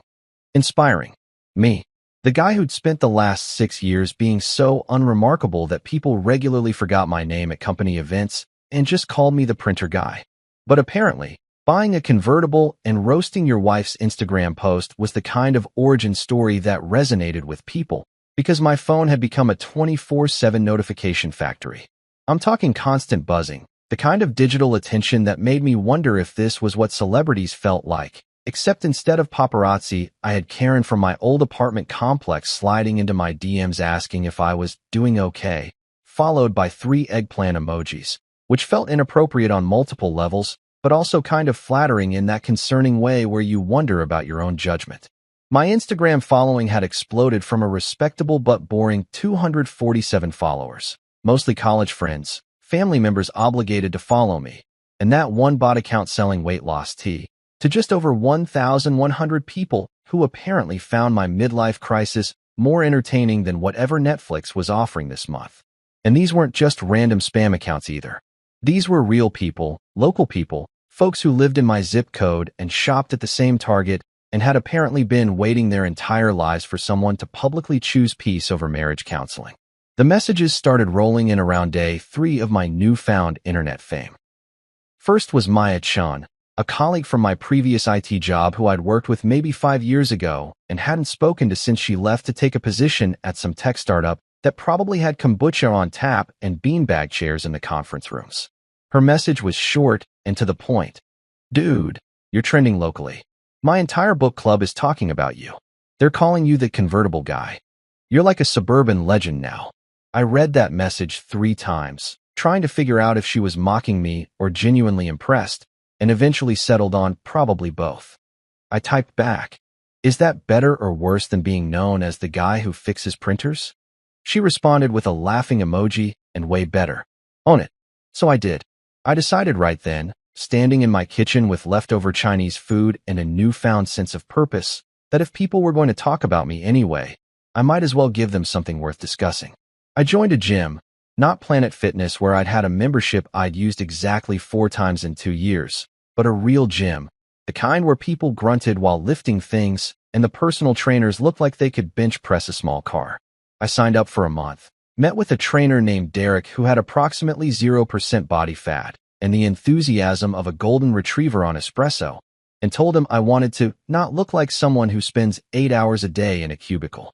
Derek looked me up and down with the assessment of someone evaluating a fixer-upper house and said, "We can work with this. You've got decent bone structure. We just need to, find it." I started going to the gym at 6 a.m. before work, which was a lifestyle change so dramatic that Richard asked me if I was dying or joining a cult. Neither, I told him. Just investing in myself. He nodded like I'd said something profound instead of something I'd definitely read on an Instagram motivational account at 2 in the morning. I bought new clothes. Not a complete wardrobe overhaul, because I wasn't trying to become a different person, just a better-dressed version of the same person who'd finally figured out that wearing polo shirts from 2015 wasn't classic style, but actually just giving up. I went to an actual men's clothing store, not the clearance section at Kohl's where I usually shopped, but a real store where they had fitting rooms and employees who knew what words like inseam and break meant in a fashion context. I walked out with 3 new shirts, 2 pairs of jeans that actually fit, and the kind of confidence that comes from spending money on yourself instead of on a vacation your wife was planning to take with her life coach. The physical transformation was gradual but noticeable. After 2 weeks, my arms didn't look like they belonged to someone whose primary form of exercise was carrying printer paper from the supply closet. After 3 weeks, I could see the vague outline of muscles that had apparently been hiding under years of takeout and resignation. I posted a gym selfie, nothing obnoxious, just me in a tank top looking slightly sweaty and significantly happier than I'd looked in any photo from the past 3 years, with the caption, "Investing in the portfolio that matters. Chart increasing flexed biceps." The post got 437 likes. 437. My previous record was maybe 60, and that was on my wedding photo where half the likes were probably just people being polite. This was different. This was people actually choosing to engage with my content, to signal their approval of my journey, to participate in what was apparently becoming the most public personal transformation since that one guy lost weight and became a trainer and got his own reality show. And that's when the really weird stuff started happening. I'd be at the grocery store, minding my own business in the produce section, trying to remember if I liked asparagus or just thought I should like asparagus because it seemed like an adult vegetable, and people would recognize me. "Hey, you that guy? The convertible guy." A woman in her 40s with a shopping cart full of wine and frozen dinners gave me a thumbs up and said, "Good for you, honey. My ex-husband didn't have half your backbone." I ran into Tommy's wife, Lisa, at the coffee shop, and she pulled me aside like she was about to share classified information. "I just want you to know," she whispered, even though we were the only people in line. "Half the women at my Pilates class think you're a hero. The other half think you're having a breakdown. But they're all talking about you. Which half are you?" I asked, genuinely curious. She grinned. "I'm Team Hero. Also, Tommy said you offered to take the guys for a ride in your new car. When's that happening?" Even at work, things had shifted. Jerry from accounting, who'd previously only spoken to me about printer issues and occasionally the weather, stopped by my desk to tell me about his own divorce 3 years ago. "Best thing I ever did," he said, leaning against my cubicle wall with the confidence of someone who'd survived and wanted to share the wisdom. "You know what I did with my half of our savings? Bought a boat. Named her Freedom. Your car's way more practical, but same energy. We talked for 20 minutes about the psychology of post-divorce purchases and the therapeutic value of spending money on things that made you happy instead of things that kept other people from being disappointed in you. It was the longest conversation I'd ever had with Jerry, and by the end of it, I realized that my personal drama had somehow become a gateway to genuine human connection with people I'd been working alongside for years without really knowing. But the best, or possibly worst, depending on your perspective, moment came when Sabrina posted her response to my transformation. She'd been relatively quiet on social media for about a week, which should have been my first clue that she was planning something. Then, on a Thursday evening while I was meal prepping chicken and vegetables like someone who'd suddenly discovered self-care, she posted a photo of herself looking contemplative in athleisure wear with the caption, "Some people think buying things and changing their exterior will fix what's broken inside. Real growth happens internally." Folded hands sparkles #authenticity #real growth #healing journey. I saw it approximately 30 seconds after she posted it, thanks to the 3 people who immediately sent it to me with messages ranging from, "Oh," to "She's subtweeting you," to "This is better than Netflix." I sat there, looking at her post, looking at my meal prep containers arranged on my counter like I was running a small food service business, looking at my gym bag by the door, and I felt this weird calm wash over me. She wanted to make this about external versus internal change. She wanted to suggest I was broken and just covering it up with new purchases and superficial improvements. Fine, I could play that game. I commented directly on her post, which I knew would send a notification straight to her phone and probably make it vibrate with the fury of 1,000 passive-aggressive screenshots. Yeah, happiness. Turns out that's what I was fixing. Working great so far. Thanks for your concern, though. Thumbs up. I posted it and immediately went back to portioning out my grilled chicken like I hadn't just lobbed a digital grenade into her comment section. My phone started buzzing within seconds, not with angry texts from Sabrina, but with notifications that people were liking my comment, replying to my comment, screenshotting my comment, and probably sending it to their group chats with commentary about how this was the best ongoing saga their suburban lives had to offer. Within 15 minutes, my comment had 89 likes. More likes than her actual post. And then, this was the moment I knew I'd won whatever weird social media war we were fighting. Margaret, Sabrina's own mother, accidentally liked my comment. I watched it happen in real time. The notification popped up, Margaret_Patterson liked your comment. And I actually laughed out loud in my kitchen, startling my neighbor's cat who'd been sitting in the window judging my meal prep technique. The like disappeared approximately 40 seconds later, which meant Margaret had realized her mistake and scrambled to unlike it, but the damage was done. I'd seen it. More importantly, Sabrina had definitely seen it, because she called me 17 seconds after the unlike, which meant she'd been watching her post like a hawk waiting to see how I'd respond. I didn't answer. I just smiled, finished my meal prep, and posted a photo of my containers with the caption, "Sunday prep for a week of good decisions." Green salad flexed biceps. It got 312 likes. And somewhere in our shared neighborhood, I knew Sabrina was losing her mind. The thing about publicly dismantling your marriage on social media is that it apparently makes you interesting in a way that 6 years of being a stable, employed, reasonably hygienic husband never did. I discovered this exactly 1 week after the family dinner from hell, when I walked into my office break room to grab my sad desk lunch from the communal fridge and overheard Denise from HR telling someone on the phone that Liam from IT is going through a whole thing, and honestly, it's kind of inspiring. Inspiring. Me. The guy who'd spent the last 6 years being so unremarkable that people regularly forgot my name at company events and just called me the printer guy. But apparently, buying a convertible and roasting your wife's Instagram post was the kind of origin story that resonated with people, because my phone had become a 24/7 notification factory. I'm talking constant buzzing, the kind of digital attention that made me wonder if this was what celebrities felt like, except instead of paparazzi, I had Karen from my old apartment complex sliding into my DMs asking if I was doing okay, followed by 3 eggplant emojis, which felt inappropriate on multiple levels, but also kind of flattering in that concerning way where you wonder about your own judgment.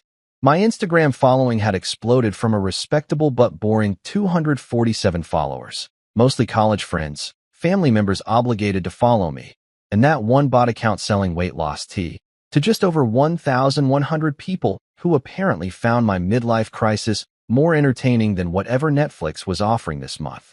And these weren't just random spam accounts either. These were real people, local people, folks who lived in my zip code and shopped at the same Target and had apparently been waiting their entire lives for someone to publicly choose peace over marriage counseling. The messages started rolling in around day 3 of my newfound internet fame. First was Maya Chan, a colleague from my previous IT job who I'd worked with maybe 5 years ago and hadn't spoken to since she left to take a position at some tech startup that probably had kombucha on tap and beanbag chairs in the conference rooms. Her message was short and to the point. Dude, you're trending locally. My entire book club is talking about you. They're calling you the convertible guy.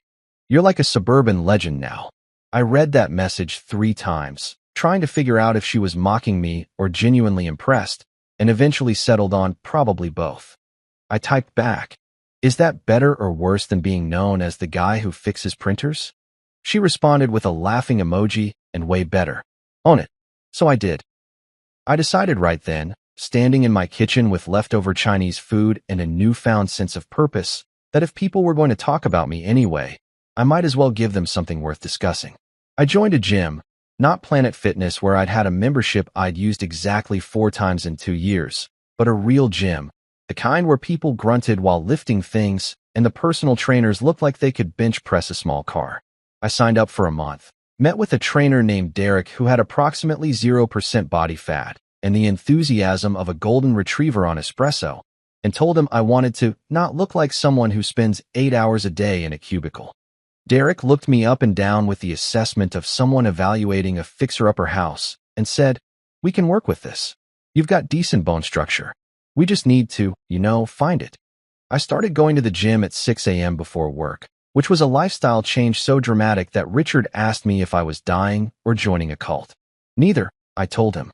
Just investing in myself. He nodded like I'd said something profound instead of something I'd definitely read on an Instagram motivational account at 2 in the morning. I bought new clothes. Not a complete wardrobe overhaul, because I wasn't trying to become a different person, just a better-dressed version of the same person who'd finally figured out that wearing polo shirts from 2015 wasn't classic style, but actually just giving up. I went to an actual men's clothing store, not the clearance section at Kohl's where I usually shopped, but a real store where they had fitting rooms and employees who knew what words like inseam and break meant in a fashion context. I walked out with 3 new shirts, 2 pairs of jeans that actually fit, and the kind of confidence that comes from spending money on yourself instead of on a vacation your wife was planning to take with her life coach. The physical transformation was gradual but noticeable. After 2 weeks, my arms didn't look like they belonged to someone whose primary form of exercise was carrying printer paper from the supply closet. After 3 weeks, I could see the vague outline of muscles that had apparently been hiding under years of takeout and resignation. I posted a gym selfie, nothing obnoxious, just me in a tank top looking slightly sweaty and significantly happier than I'd looked in any photo from the past 3 years, with the caption, "Investing in the portfolio that matters. Chart increasing flexed biceps." The post got 437 likes. 437. My previous record was maybe 60, and that was on my wedding photo where half the likes were probably just people being polite. This was different. This was people actually choosing to engage with my content, to signal their approval of my journey, to participate in what was apparently becoming the most public personal transformation since that one guy lost weight and became a trainer and got his own reality show. And that's when the really weird stuff started happening. I'd be at the grocery store, minding my own business in the produce section, trying to remember if I liked asparagus or just thought I should like asparagus because it seemed like an adult vegetable, and people would recognize me. "Hey, you that guy? The convertible guy." A woman in her 40s with a shopping cart full of wine and frozen dinners gave me a thumbs up and said, "Good for you, honey. My ex-husband didn't have half your backbone." I ran into Tommy's wife, Lisa, at the coffee shop, and she pulled me aside like she was about to share classified information. "I just want you to know," she whispered, even though we were the only people in line. "Half the women at my Pilates class think you're a hero. The other half think you're having a breakdown. But they're all talking about you. Which half are you?" I asked, genuinely curious. She grinned. "I'm Team Hero." Also, Tommy said you offered to take the guys for a ride in your new car. When's that happening? Even at work, things had shifted. Jerry from accounting, who'd previously only spoken to me about printer issues and occasionally the weather, stopped by my desk to tell me about his own divorce 3 years ago. Best thing I ever did, he said, leaning against my cubicle wall with the confidence of someone who'd survived and wanted to share the wisdom. You know what I did with my half of our savings? Bought a boat. Named her Freedom. Your car's way more practical, but same energy. We talked for 20 minutes about the psychology of post-divorce purchases and the therapeutic value of spending money on things that made you happy instead of things that kept other people from being disappointed in you. It was the longest conversation I'd ever had with Jerry, and by the end of it, I realized that my personal drama had somehow become a gateway to genuine human connection with people I'd been working alongside for years without really knowing. But the best, or possibly worst, depending on your perspective, moment came when Sabrina posted her response to my transformation. She'd been relatively quiet on social media for about a week, which should have been my first clue that she was planning something. Then, on a Thursday evening while I was meal prepping chicken and vegetables like someone who'd suddenly discovered self-care, she posted a photo of herself looking contemplative in athleisure wear with the caption, "Some people think buying things and changing their exterior will fix what's broken inside. Real growth happens internally." Folded hands sparkles #authenticity #real growth #healing journey. I saw it approximately 30 seconds after she posted it, thanks to the 3 people who immediately sent it to me with messages ranging from, "Oh," to "She's subtweeting you," to "This is better than Netflix." I sat there, looking at her post, looking at my meal prep containers arranged on my counter like I was running a small food service business, looking at my gym bag by the door, and I felt this weird calm wash over me. She wanted to make this about external versus internal change. She wanted to suggest I was broken and just covering it up with new purchases and superficial improvements. Fine, I could play that game. I commented directly on her post, which I knew would send a notification straight to her phone and probably make it vibrate with the fury of 1,000 passive-aggressive screenshots. Yeah, happiness. Turns out that's what I was fixing. Working great so far. Thanks for your concern, though. Thumbs up. I posted it and immediately went back to portioning out my grilled chicken like I hadn't just lobbed a digital grenade into her comment section. My phone started buzzing within seconds, not with angry texts from Sabrina, but with notifications that people were liking my comment, replying to my comment, screenshotting my comment, and probably sending it to their group chats with commentary about how this was the best ongoing saga their suburban lives had to offer. Within 15 minutes, my comment had 89 likes. More likes than her actual post. And then, this was the moment I knew I'd won whatever weird social media war we were fighting. Margaret, Sabrina's own mother, accidentally liked my comment. I watched it happen in real time. The notification popped up, Margaret_Patterson liked your comment. And I actually laughed out loud in my kitchen, startling my neighbor's cat who'd been sitting in the window judging my meal prep technique. The like disappeared approximately 40 seconds later, which meant Margaret had realized her mistake and scrambled to unlike it, but the damage was done. I'd seen it. More importantly, Sabrina had definitely seen it, because she called me 17 seconds after the unlike, which meant she'd been watching her post like a hawk waiting to see how I'd respond. I didn't answer. I just smiled, finished my meal prep, and posted a photo of my containers with the caption, "Sunday prep for a week of good decisions." Green salad flexed biceps. It got 312 likes. And somewhere in our shared neighborhood, I knew Sabrina was losing her mind. 2 weeks into my personal renaissance, which is what I'd started calling my transformation because midlife crisis sounded depressing and glow up felt like I was trying too hard to be Gen Z. I was sitting at my desk doing actual work for the first time in days when Denise from HR called my extension. "Liam, you have a visitor in the lobby." Her voice had that careful, slightly concerned quality that suggested my visitor was either a process server or my wife, and honestly at this point either option felt equally plausible. "Who is it?" I asked, already knowing the answer based on the way my stomach had suddenly decided to audition for a gymnastics team. "Sabrina," Denise said, and then added in a whisper, should I tell her you're in a meeting?" I considered it for about 3 seconds, running through all the possible scenarios where hiding from my wife in my own office building wouldn't make me look like a coward.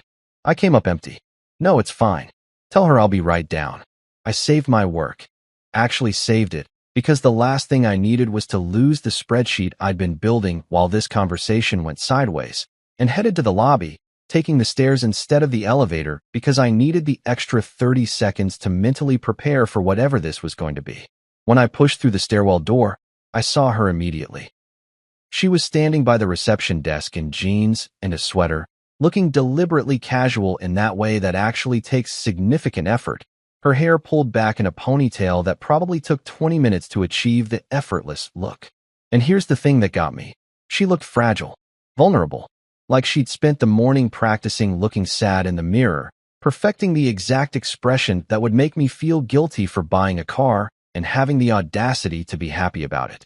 "Liam," she said when she saw me, and her voice was soft, almost breaking, the kind of tone that could win sympathy Oscars if the Academy had a category for Best Performance by a Wife Who Regrets Her Instagram Caption. "Can we talk? Please." I glanced at the receptionist, who was absolutely not even pretending to work anymore and was watching us like we were the midday entertainment, then back at Sabrina. "Sure. Conference room B is open." We walked in silence down the hallway, past cubicles where I could feel my co-workers watching without looking, their radar finely tuned to office drama. I closed the conference room door behind us, and we stood there for a moment in that awkward space where two people who used to share a bed now couldn't figure out the appropriate physical distance for a conversation about their failing marriage. "So," I said, leaning against the table with my arms crossed, going for casual but probably landing somewhere around defensive. "What's this about? The car or the caption?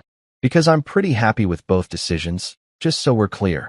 She sighed, a long, dramatic sigh that suggested she was carrying the weight of the world instead of just the consequences of her own social media choices.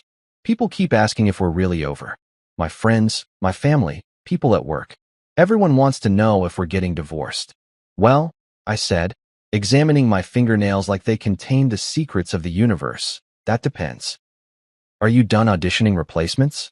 Because that Instagram post made it sound like you were accepting applications for Husband 2.0, now with more emotional intelligence." Her eyes flashed with something. Anger maybe, or frustration, or the realization that I wasn't going to roll over and apologize for defending myself. "I made a mistake," she said quietly. "The post. I was angry. I shouldn't have put our problems online like that." I actually laughed. Not a mean laugh, but a genuine, almost surprised laugh. "Sabrina, you didn't put our problems online. You put my problems online. There's a difference. You made it sound like I was this terrible, replaceable husband who didn't appreciate you, and then acted shocked when I agreed with your assessment and upgraded my life accordingly." "I didn't mean," she started, but I cut her off. "Yeah, you did. You meant every word. You wanted validation from your followers that you were right to be unhappy, that I wasn't good enough, that you deserved better. And you know what? Maybe you do deserve better. But here's the plot twist nobody saw coming. So do I. Turns out, I'm pretty good at changing passwords, fixing printers, and oil filters. I'm a multi-talented guy. Who knew?" Her phone dinged in her purse, one of those loud, obnoxious notification sounds that she'd never bothered to change. She pulled it out automatically, the way people do when their phone has become an extension of their nervous system, and I watched her face change as she read whatever message had just come through. The color drained from her cheeks, her eyes went wide, and she looked like she'd just witnessed her own social death in real time. "Everything okay?" I asked, though I had a pretty good idea it wasn't. She showed me the screen, and there it was, a text from her mother. "Is Liam single?" my friend Carol's daughter asked. "She saw his Instagram and thinks he's cute." Margaret, her own mother, was fielding dating inquiries for me, from her friends' daughters, while Sabrina and I were still technically married. The universe had just delivered the most perfectly timed comedic moment possible, and I had front row seats. Sabrina's face had turned the exact color of expired milk, that grayish-white shade that suggests something has gone very wrong internally. She looked at me, looked at her phone, looked back at me, and I watched her realize that whatever control she thought she had over this situation had just evaporated like her Instagram credibility. I almost felt bad. Almost. But then I remembered the champagne glass, the manicured nails, the caption about replaceable husbands, and the feeling passed. "I should get back to work," I said, heading for the door. "Thanks for stopping by, though." Always a pleasure. Moving out turned out to be significantly easier than I'd anticipated, mostly because I discovered that 6 years of marriage had somehow resulted in me owning approximately 7 things that I actually cared about. My laptop, my coffee maker, my collection of vintage Jaguars memorabilia that Sabrina had always hated, 3 boxes of books, my clothes, my gym bag, and obviously my dignity, which I'd recently recovered from whatever storage unit it had been languishing in for the past half-decade. Everything else, the furniture that cost too much and felt like sitting on decorative concrete, the throw pillows that served no purpose except to be moved every time you wanted to actually use the couch, the kitchen gadgets we'd received as wedding gifts and used exactly never, belonged to that other life, the one where I pretended beige was a personality trait and thought compromising meant slowly erasing yourself until you disappeared completely. I found an apartment on the north side of town, a 2-bedroom corner unit on the 3rd floor with windows that actually let in sunlight, which felt revolutionary after living in a house where Sabrina had kept the curtains perpetually drawn because natural light damages the furniture. The place was unfurnished, which meant I got to start completely fresh, build a space that reflected who I actually was instead of who I'd been pretending to be. I bought a couch, leather, comfortable, the kind you could actually sit on without worrying about ruining its resale value, from a guy on Facebook Marketplace who was also going through a divorce, and threw in a coffee table for free with the kind of male solidarity that transcends economic transactions. I got a bed that didn't require 17 decorative pillows to be considered complete. I hung my Jaguars jerseys on the wall without anyone telling me it looked juvenile or asking if I was really going to display those. It was my space, decorated with my stuff, existing solely for my happiness, and it felt like I'd been living underwater for years and had finally remembered how to breathe.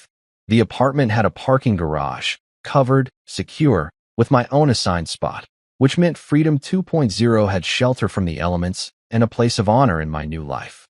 I developed this habit of going down to the garage in the mornings before work, just sitting in the driver's seat with my coffee, running my hands over the steering wheel, feeling the reality of my choices settle into my bones. The car still smelled new, still gleamed under the fluorescent garage lights, still represented every decision I'd made to choose myself over the slow death of maintaining appearances. 3 weeks after moving in, I drove past our old house. Sabrina's house now, I guess, since I'd signed paperwork giving her first right of refusal on buying me out, mostly because I didn't want to deal with realtors and open houses and pretending I cared about granite countertops.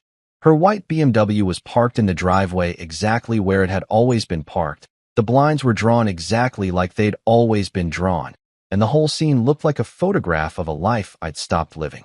I felt nothing looking at it. No sadness, no regret, no nostalgia for what we'd had or what we'd lost. Just this calm, neutral acknowledgement that I used to live there and now I didn't. The same way you might observe that you used to work at a job you'd quit or eat at a restaurant that had closed. It was factual, historical, past tense. Mrs. Klein was outside watering her eternally struggling flower beds, and when she saw my car, she waved with the enthusiasm of someone who'd been waiting for exactly this moment. I rolled down my window. Convertibles make this satisfyingly easy. Just press a button and suddenly you're accessible to the world. And she shuffled over with the speed of someone who had gossip to deliver and limited time to deliver it. "Liam Torres," she said, leaning against my car like we were old friends meeting at a bar, instead of neighbors having a conversation in the middle of a suburban street. "I heard you got your own place. Good for you, honey. That house always felt like a museum anyway. Too many rules, not enough living, if you know what I mean." I laughed, genuinely delighted that Mrs. Klein had apparently been judging our household dynamics for years and just waiting for the right moment to share her assessment. "Thanks, Mrs. Klein. I appreciate that. And that's Sabrina," she continued, because Mrs. Klein had apparently decided this was a full debriefing session. "She's been moping around for weeks. Lots of her friends coming over, lots of crying on the porch, lots of staring at her phone like it's going to tell her how to fix what she broke. I don't feel bad for her, if I'm being honest. You don't air your dirty laundry on the internet and then act surprised when someone responds. 'You're on Instagram, Mrs. Klein?' I asked, genuinely shocked that a 73-year-old woman who still used a flip phone for actual calls had somehow infiltrated social media. My granddaughter set me up last year, she said proudly. I mostly just look at recipes and cat videos, but when everyone started talking about you and Sabrina, I had to investigate. You're quite popular, you know. People think you're brave. Or having a breakdown. I offered, because I'd read enough of my comments to know the opinions were split. Same thing sometimes, she said with a shrug. Either way, you look happier. That's what matters. Now go on, get out of here. Live your life. Make some noise. That's what convertibles are for. I thanked her, rolled up my window, and drove away from that street, from that house, from that version of myself that had lived there and slowly disappeared. I got on the highway. The real highway, not the suburban side roads where you spend 20 minutes going 4 miles because of traffic lights and people who don't understand how four-way stops work. And I opened it up. Not dangerously, not recklessly, but enough to feel the engine respond, enough to feel the wind tear through my hair, enough to remember what it felt like to move forward with purpose instead of just drifting through the motions of a life someone else had designed. I had one last post planned. I'd been thinking about it all week, crafting the caption in my head during my morning workouts and evening meal prep sessions, trying to find the right balance of closure and confidence, of acknowledgement and moving forward. I pulled off at a scenic overlook about 20 miles outside town, one of those spots where the highway curves around a hill and you can see the whole valley spread out below you like a painting someone forgot to finish. The sun was setting, because apparently my life had become a movie and this was the closing scene, and the light was hitting everything just right, making the world look softer than it actually was. I got out of the car, set up my phone with the timer, and positioned myself leaning against Freedom 2.0 with the sunset and the valley in the background. I wasn't trying to look cool or posed or like I was auditioning for a car commercial. I just wanted to look like myself, like the version of myself I'd found in the wreckage of a failed marriage and a viral Instagram comment. The photo came out perfect. I was smiling, actually smiling, the kind of smile that doesn't need filters or editing because it's genuine. The car looked magnificent. The sunset looked impossible. The whole thing looked like the kind of life people dream about instead of the kind they actually live. I posted it with the caption I'd been working on. Some things are replaceable. Peace isn't. Hashtag #upgradednote broken. I didn't wait to watch the likes roll in. Didn't refresh obsessively to see who commented or what they said. I just put my phone in my pocket, got back in my car, and drove. The wind tearing through my hair. The engine humming underneath me. The road stretching out ahead like a promise that hadn't been broken yet. The radio shuffled to some song I didn't know but liked immediately. Something about new beginnings and second chances and all that optimistic nonsense that actually feels true when you're finally living it instead of just hoping for it. I thought about Sabrina, probably sitting in our old house with her phone, seeing my post, realizing that I wasn't coming back, that this wasn't a phase or a breakdown or a temporary rebellion. I thought about her mother accidentally liking my posts, about her brother trying to set me up with his coworker, about her whole family slowly realizing that maybe I hadn't been the problem all along. I thought about my new apartment with its sunlight and lack of decorative pillows. I thought about the gym membership I was actually using, the clothes that actually fit, the life I was building that looked nothing like the one I'd left behind. And you know what? I felt great. Not perfect, not fixed, not like all my problems had evaporated just because I bought a car and started posting sarcastic captions. But better, lighter, like I'd been carrying something heavy for so long I'd forgotten it was there. And someone had finally told me I could put it down. Mrs. Klein had been right. Peace doesn't sound like silence.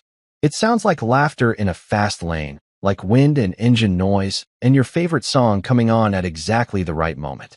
It sounds like freedom, which apparently comes in red and goes 0 to 60 in about the same time it takes to realize you deserve better. I hit the highway doing exactly the speed limit. Okay, maybe 5 over, and didn't look back. My wife danced with another man at my party as if I was invisible. The man was dipping dollar bills into my wife's shirt and pants, shouting, "Your husband can disappear. I own you tonight." Everyone laughed, but regretted it the second I left. Now he knows who I am. My name's Grayson Ward, and I'm going to tell you about the night I learned that throwing yourself a birthday party is basically like giving the universe permission to pants you in front of everyone you've ever met.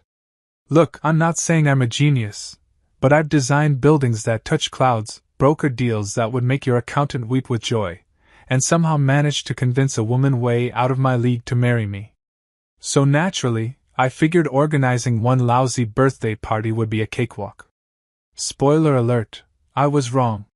So catastrophically, hilariously, soul-crushingly wrong that if my life were a movie, this would be the scene where the audience starts nervously laughing because they can't tell if it's a comedy or a tragedy anymore.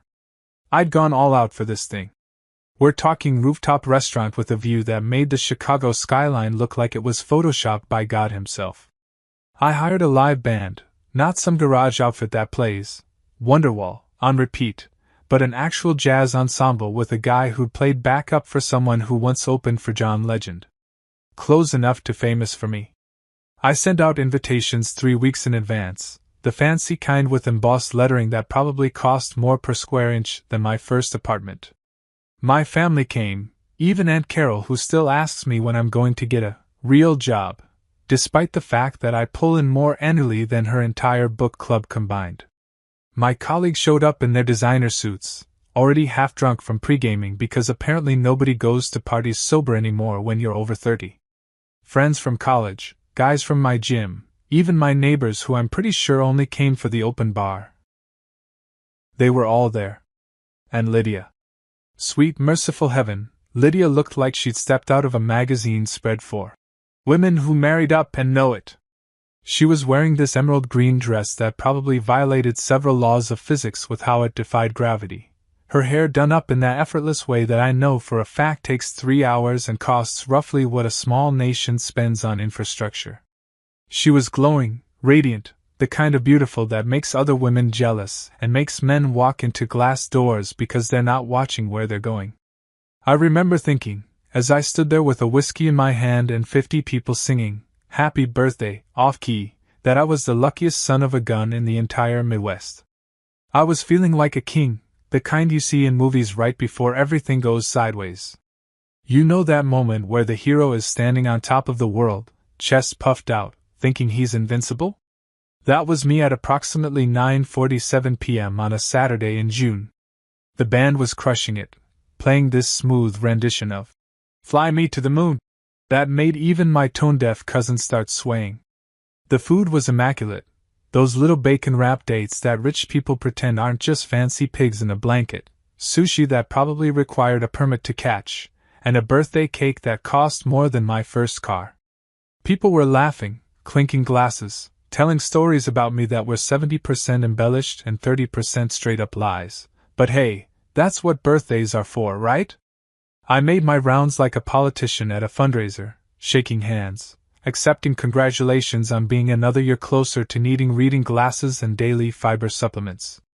My buddy Riley slapped me on the back so hard I almost dropped my drink and said something profound like, "Bro, 38 looks good on you, even though you're basically almost 40 and that's practically ancient." Thanks, Riley. Real touching. My boss gave me a bottle of scotch that probably cost more than most people's car payments, and made some joke about how I'd need it for surviving another year married. Everyone laughed. I laughed. Lydia laughed. We were all just laughing and drinking and pretending that life was one long, perfect highlight reel. That's when I should have known something was off. Because in my experience, the universe doesn't let you feel that good for that long without dropping an anvil on your head, Coyote style. But I was too busy being the man of the hour, soaking up the attention like a plant that had been stuck in a dark closet for 6 months, to notice the storm clouds gathering in the form of one Trent Monroe and his absolutely breathtaking lack of boundaries. I was standing near the bar, chatting with my architect partner Greg about some zoning nonsense that would bore you to tears, when I noticed Lydia on the dance floor. Nothing unusual there. She loves dancing, always has. Even when we're at home and some random song comes on the radio, she'll start twirling around the kitchen like we're in some kind of rom-com. It's adorable, honestly, one of the things I love about her. So I glanced over, smiled at how happy she looked, and went back to my conversation about load-bearing walls or whatever Greg was droning on about. But then I noticed the crowd around her was getting bigger. And louder. People were pulling out their phones, which in 2025 is basically the universal signal that something either amazing or terrible is happening. I excused myself from Greg mid-sentence. He probably didn't even notice, and moved closer to see what the fuss was about. That's when I saw him. Trent Monroe, a guy I'd met exactly twice before and already disliked both times, was dancing with my wife. And when I say dancing, I'm using the term loosely, because what he was actually doing was grinding up on her like they were teenagers at prom and the chaperones had all gone home. But wait, it gets better. Because Trent, in his infinite wisdom and complete absence of social awareness, had decided that the appropriate way to celebrate my birthday was to start pulling dollar bills out of his wallet, and, I kid you not, tucking them into my wife's dress. Not handing them to her. Not making it rain like some kind of hip-hop video parody. No, he was deliberately, methodically, showily dipping those bills down the front of her dress like she was a stripper, and he was the world's most obnoxious patron at a bachelor party. The crowd went wild. People were hooting, hollering, filming, laughing their asses off like this was the greatest entertainment they'd seen since that time Chad from accounting got drunk at the Christmas party and tried to breakdance. My coworkers had their phones out, definitely already uploading this to every social media platform known to mankind. The band kept playing like nothing was wrong, probably because they'd seen weirder stuff at weddings. And Lydia? My beautiful, elegant, supposed partner in life? She was giggling. Actually giggling, like this was all just harmless fun and not a complete demolition of our marriage in front of 50 witnesses and probably 1,000 more once this hit Instagram. I stood there with my whiskey glass, watching this circus unfold, and somewhere in the back of my mind, a little voice that sounded suspiciously like my therapist was saying, "Grayson, this is what we call a defining moment." I smiled. Not a real smile. The kind of smile you give when you're a pressure cooker 3 seconds from exploding but you're in public so you have to pretend everything's fine. The kind of smile that hides nuclear rage behind 32 teeth and years of learning to mask your feelings in boardrooms full of sharks. Funny thing about life? You never see the knife coming. Especially when it's wrapped in glitter and pretending to be a charity dance. Everyone was laughing, the band was playing, and I was sipping my whiskey thinking, what a night. I just didn't know the joke was me. Here's the thing about watching your life implode in slow motion. Your brain does this weird thing where it tries to rationalize the insanity happening right in front of your eyeballs. It's like a defense mechanism, some kind of psychological airbag that deploys to keep you from completely losing your mind in public. So when I first saw Lydia dancing with Trent Monroe, and I mean really saw it, not just the casual glance I'd given before, my brain immediately went into damage control mode. It's fine. It whispered. It's harmless. It's your birthday. People dance at parties. This is normal. You're being paranoid. Maybe lay off the whiskey. Trent Monroe. Even his name sounds like a guy who peaked in high school and has been chasing that high ever since. He's one of those self-proclaimed entrepreneurs who's always got 15 different business cards in his wallet, and none of them mean anything. Last I heard, he was selling protein powder through some multi-level marketing scheme that definitely isn't a pyramid scheme, bro. It's about building your empire and crushing your goals and other motivational garbage that sounds like it came from a desk calendar at a corporate retreat.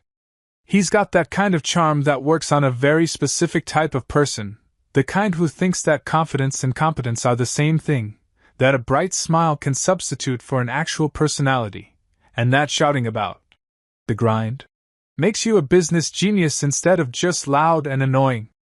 Women seem to think he's attractive, which I guess I can understand if you're into the whole human Ken doll with the depth of a puddle aesthetic. He's got that gym bro build that screams.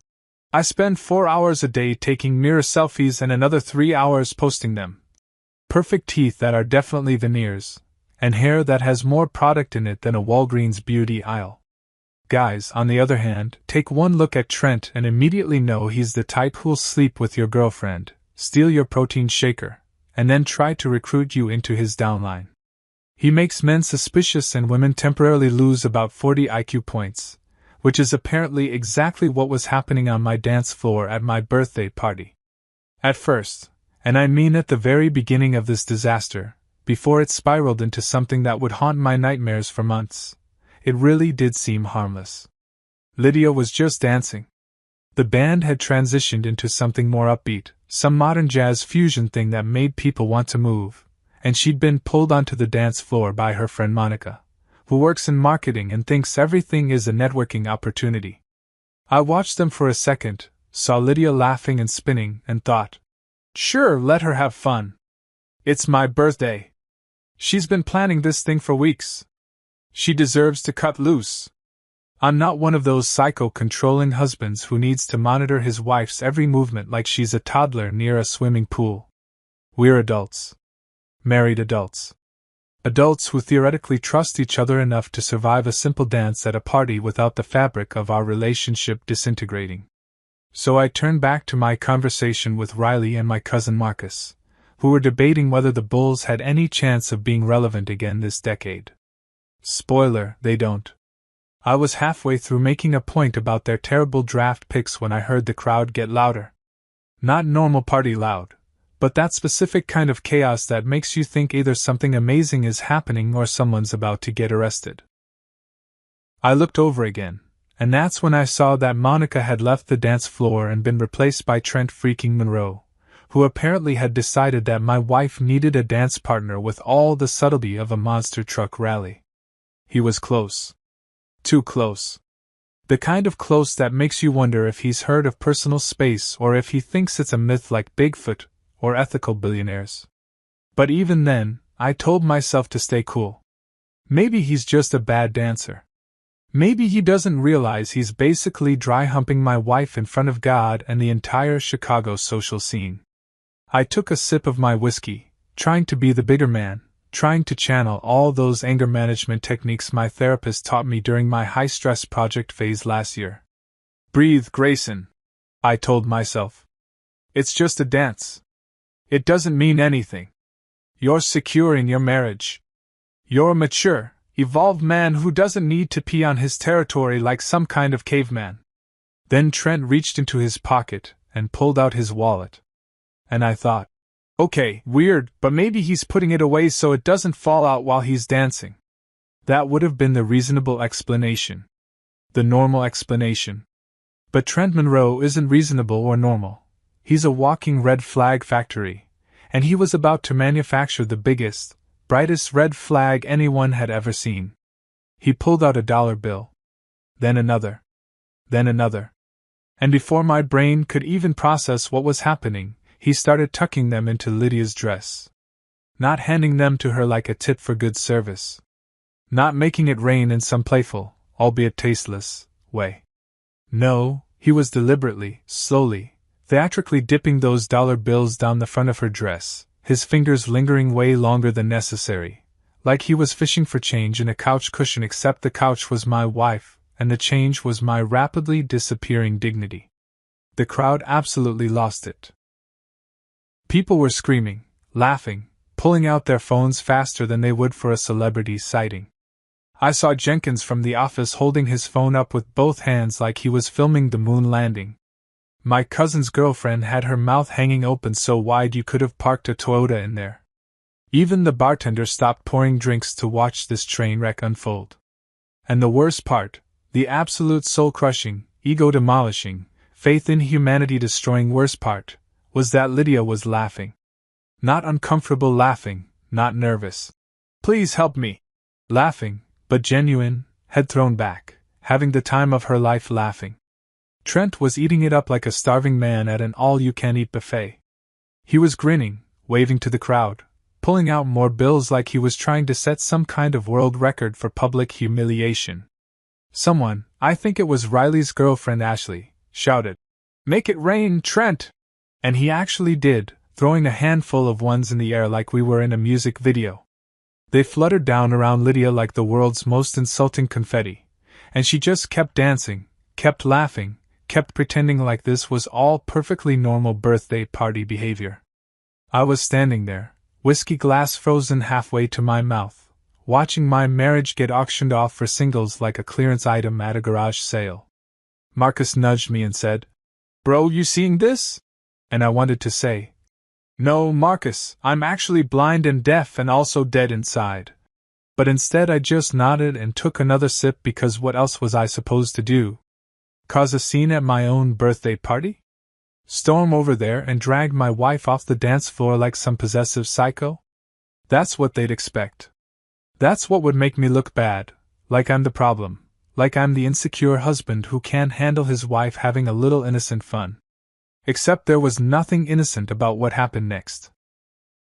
Trent grabbed the microphone from the band's singer, just yanked it right out of her hand like he owned the place, and shouted into it, his voice booming across the entire rooftop.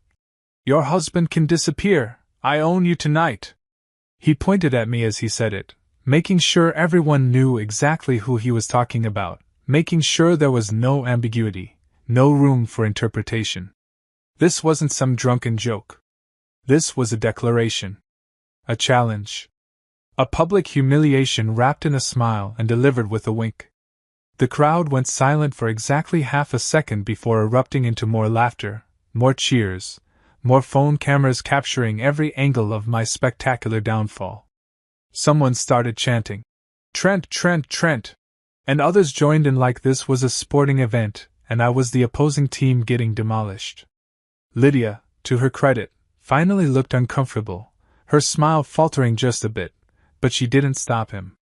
Didn't tell him to back off. Didn't do anything except stand there with dollar bills sticking out of her dress like the world's worst party favor. I smiled. The kind of smile that hides nuclear rage behind 32 teeth and 15 years of learning to swallow your pride in business meetings. The kind of smile that says, "I'm fine," while your internal organs are staging a revolt. The kind of smile that absolutely nobody believed, but they pretended to because it was easier than acknowledging the atomic bomb that had just detonated in the middle of my birthday cake. Yeah.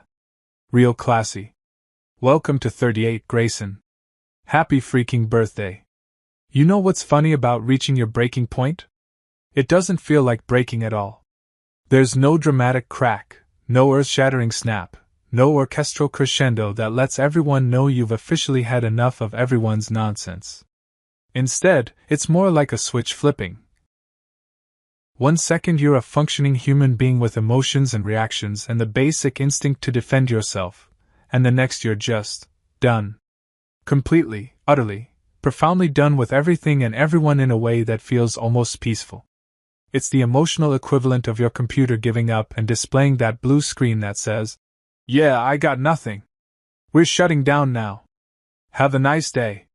That's where I was at exactly 10:03 p.m. on my 38th birthday, standing in the middle of my own party while 50 people laughed at the spectacle of my wife being turned into a human tip jar by a guy who probably spells entrepreneur with 3 wrong letters. I didn't yell. Didn't scream. Didn't channel my inner Incredible Hulk and start throwing tables off the rooftop like frisbees. Didn't even raise my voice above a conversational tone, which honestly might have scared people more than if I'd gone full psycho. Because here's what nobody tells you about rage: the quiet kind is always scarier than the loud kind. The guy who flips out and throws punches? That guy's predictable. You can see him coming from a mile away. But the guy who just stands there with a smile frozen on his face while his entire world crumbles? That guy's a mystery novel waiting to explode. I just stood there, whiskey glass still in my hand, watching the crowd slowly realize that maybe this wasn't as funny as they thought it was. The laughter started to peter out like a car running out of gas, sputtering and dying in awkward little bursts. People were glancing at each other with those uncomfortable looks you see when someone makes a joke at a funeral and nobody knows whether to laugh or call security.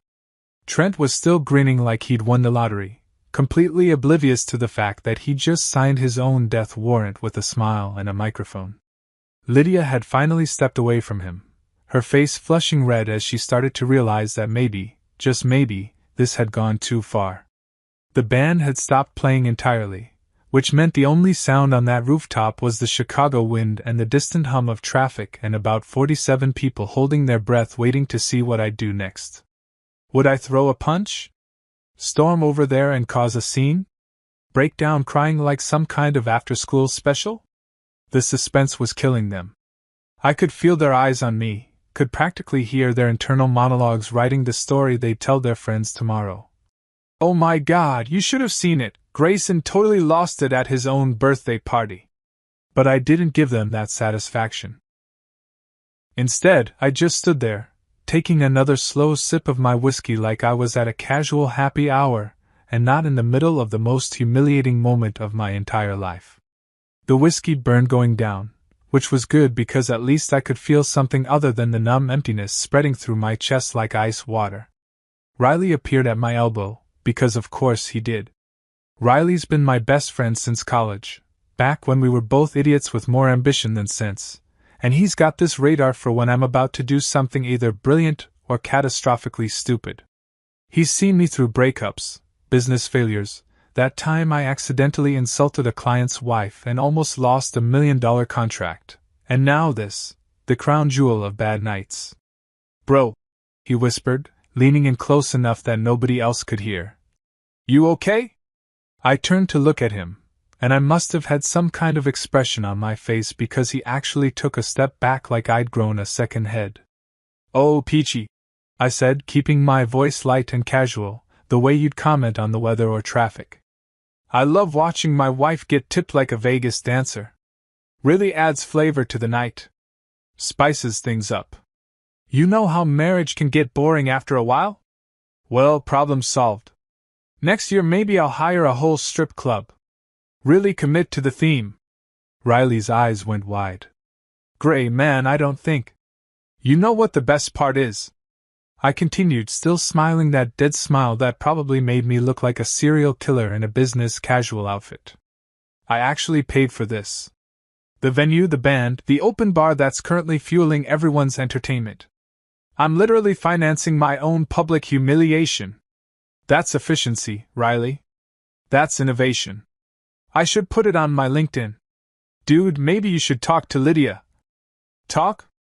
I laughed, and it came out wrong, too high-pitched and sharp, like glass breaking. Oh sure, let me just walk over there and interrupt her revenue stream. She's probably making more tonight than I paid her for our anniversary. Maybe I should start tucking dollar bills in her dress too. Join the club. Make it a group activity. People were definitely staring now, trying to pretend they weren't listening while obviously listening to every word. My Aunt Carol had her hand over her mouth like she was watching a car accident. Jenkins from the office had lowered his phone but was still recording, because apparently even my breakdown needed to be documented for posterity. Monica, Lydia's friend who'd started this whole mess by pulling her onto the dance floor, looked like she wanted to melt into the floor and disappear. Lydia was making her way toward me, weaving through the crowd with that look on her face that I'd seen 1,000 times before. I can explain. Look, it's not what it looks like. Look, please don't be mad. Look, that women perfect sometime around age 16 and use for the rest of their lives whenever they know they've messed up. Her dress was still full of dollar bills, which would have been hilarious if it wasn't also soul-destroying. She looked like a broken slot machine, if slot machines wore designer dresses and had terrible judgment. But I didn't wait for her explanation. Didn't stand there and let her try to smooth this over with words and tears and promises that it didn't mean anything. Because here's the thing they don't tell you about betrayal. It doesn't matter if it meant something or not. What matters is that it happened. What matters is that she let it happen. What matters is that 50 people watched it happen and most of them thought it was hilarious. So I did the only thing that made sense in that moment. I set my whiskey glass down on the nearest table, gave Riley a pat on the shoulder, and walked toward the exit. Not stormed. Not ran. Just walked, calm and steady, like I was leaving any normal party at any normal time for any normal reason. One foot in front of the other, past the silent band, past my coworkers with their phones still out, past the catering table with my expensive birthday cake that nobody had even cut yet, past the decorations I'd approved and the guest list I'd spent weeks perfecting. Grayson! Lydia called after me, her voice cracking. Grayson, wait! I didn't wait. Didn't even turn around. Just kept walking, my footsteps echoing on the wooden deck, heading toward the elevator that would take me down and away from this nightmare. Behind me, I could hear people starting to murmur, that low buzz of conversation that happens when something genuinely uncomfortable goes down, and nobody knows what to do about it. Should someone go after him? I heard someone ask. Give him space, Riley said, and God bless him for that. Just give him space. The elevator doors opened with a cheerful ding that felt wildly inappropriate for the moment. I stepped inside, turned around, and got one last look at my birthday party, at the confused guests, at the band awkwardly holding their instruments, at Lydia standing in the middle of the dance floor with her hand outstretched like she was trying to grab me from 40 feet away, at Trent Monroe finally looking slightly less confident, and slightly more like someone who'd just realized he'd kicked a beehive. The doors started to close, and I saw Riley mouth something that looked like, "Call me," but I just gave him a small nod. My last view before the elevator sealed me away was of the crowd starting to disperse, the party atmosphere officially dead and buried, people gathering their coats and bags and making excuses about early mornings and babysitters. They thought I'd storm off like a jealous husband, make a scene, give them something to talk about. But no, I'm too calm for that, too calculated. I just nodded, gave a polite smile, and walked out like I was leaving a business meeting that had run overtime. People stopped laughing real quick when they saw I wasn't coming back. Because deep down, underneath all their phones and their gossip and their schadenfreude, they knew something important: the quiet guy is always the problem. The guy who doesn't yell? That's the guy who plans. That's the guy who waits. That's the guy who wins. And I was just getting started. The thing about driving through Chicago at night when your life has just imploded is that the city doesn't care. The lights keep blurring past, red and white streaks on the highway like someone dragged a paintbrush across reality.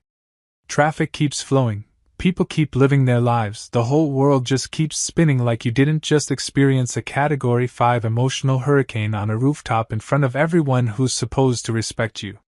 It's almost philosophical, in a really depressing way, like the universe is reminding you that your personal drama is cosmically insignificant, and maybe you should get over yourself.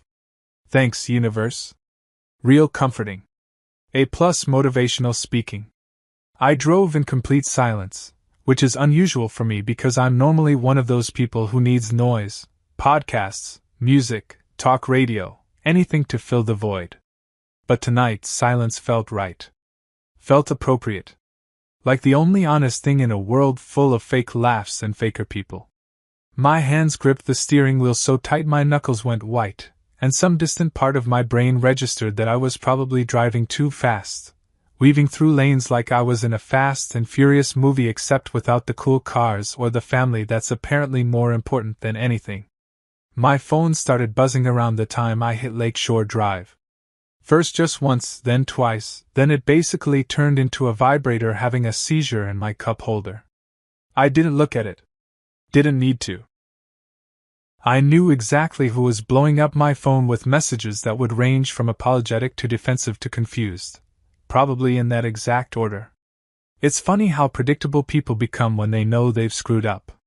They all follow the same script: deny, deflect, minimize, then finally maybe, admit they were wrong, but only after they've exhausted every other option. Buzz. Buzz. Buzz, buzz, buzz. The phone was practically having a meltdown, which made two of us. I focused on the road, on the rhythm of streetlights passing overhead, on breathing like a normal human being instead of someone who was currently running about 8 different disaster scenarios through his head. The lake stretched out to my right, dark and endless, and I had this weird intrusive thought about just driving straight into it, car and all, like some kind of dramatic movie ending. But that would be giving everyone exactly what they wanted, a story. Did you hear about Grayson Ward? Totally lost it after his wife got dollar bills stuffed in her dress. Drove into Lake Michigan. So sad. Anyway, what are we having for lunch? Nope. Not happening. I've never been the dramatic exit type, and I wasn't about to start now just because my wife decided to audition for Magic Mike at my birthday party. I made it home in about 20 minutes, which meant I'd definitely been speeding, but whatever, add it to the list of tonight's problems. My house, because suddenly I was feeling very possessive of things with my name on the deed, sat at the end of a quiet street in Lincoln Park, one of those renovated brownstones that real estate agents describe as charming and historic, which is code for "We fixed the foundation issues, but you're still going to hear weird noises at night." I designed the renovation myself 3 years ago, back when Lydia and I were in that honeymoon phase where we actually liked each other and made decisions together like functional adults. Now it just felt like a museum to a marriage that had apparently been a joke the whole time. I parked in the driveway, didn't even bother with the garage, and sat there for a minute, engine off, just staring at the house like it might give me answers. It didn't. Houses don't do that, despite what HGTV wants you to believe. My phone was still having its meltdown in the cup holder, the screen lighting up every few seconds with new notifications. Finally, against my better judgment, I picked it up. 17 missed calls. 33 text messages. 2 voicemails. And it had only been 25 minutes since I left the party. Impressive, really? That's dedication to the cause of making me feel guilty for leaving my own humiliation party early. Lydia had sent about 15 of those messages, each one progressively more frantic. "Where did you go? Grayson, please answer. It was just a joke. Everyone's asking where you are. You're embarrassing me. Can we please talk about this like adults?" That last one almost made me laugh. Like adults. Sure, Lydia. Because adults definitely let random protein powder salesmen stuff money in their clothes while their husbands watch. That's peak maturity right there. Should probably write a self-help book about it. Riley had sent a few too, much more reasonable. "You good, bro?" And "Call me when you're ready." And "I got your back." That's why Riley's my best friend. He knows when to push and when to just exist in the background until you're ready to deal with humanity again. But the real kicker, the cherry on top of this disaster Sunday, was the message from Trent Monroe himself. And yes, I know what you're thinking. How did he even have my number? Excellent question. Turns out we're in the same LinkedIn group for Chicago entrepreneurs, and he'd sent me a connection request months ago that I'd accepted because I accept everyone and don't actually pay attention to who's in my network. My first mistake. My second mistake was not blocking him immediately after meeting him, because anyone who introduces himself by talking about his personal brand and his disruption strategy is automatically a problem. His message read, "Hey man, no hard feelings, right? Just having fun. Your wife's cool as hell. You're lucky." The audacity. The sheer, unfiltered, weapons-grade audacity of this human dumpster fire. I stared at that message for a solid 30 seconds, reading it over and over, letting each word sink in like poison. No hard feelings. Just having fun. Your wife's cool. You're lucky. I typed out my response with the kind of calm precision you only achieve when you're so angry that you've looped back around to serene. So was our marriage, apparently. Sent it to Lydia, not Trent, because Trent would get his response in a different way. A better way. A way that would make him wish he'd stayed home tonight and posted his protein powder testimonials to his 17 Instagram followers instead of deciding to make an enemy out of someone who could ruin his life before breakfast. I got out of the car, went inside, and started packing. Not everything.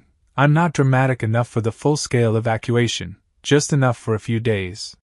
Clothes, toiletries, my laptop, the chargers for various devices that apparently run my life now. I moved through the house like a ghost, not really seeing it, just going through motions that felt automatic. This was our bedroom, with the king-size bed we'd picked out together at some overpriced furniture store. This was the closet where her clothes took up 70% of the space and mine were crammed into the corner like an afterthought. This was the bathroom where she kept about 47 different beauty products that all claimed to do the same thing but apparently required individual purchase.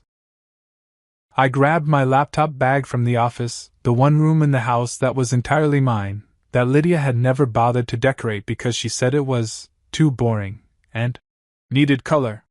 It was perfect. Dark wood desk, leather chair, walls lined with architectural drawings and photos from projects I'd completed over the years. Buildings I'd designed. Spaces I'd created.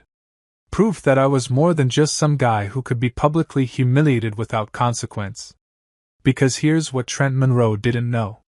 Here's what most people didn't know, actually, because I don't go around announcing it like I'm some kind of tech bro at a networking event.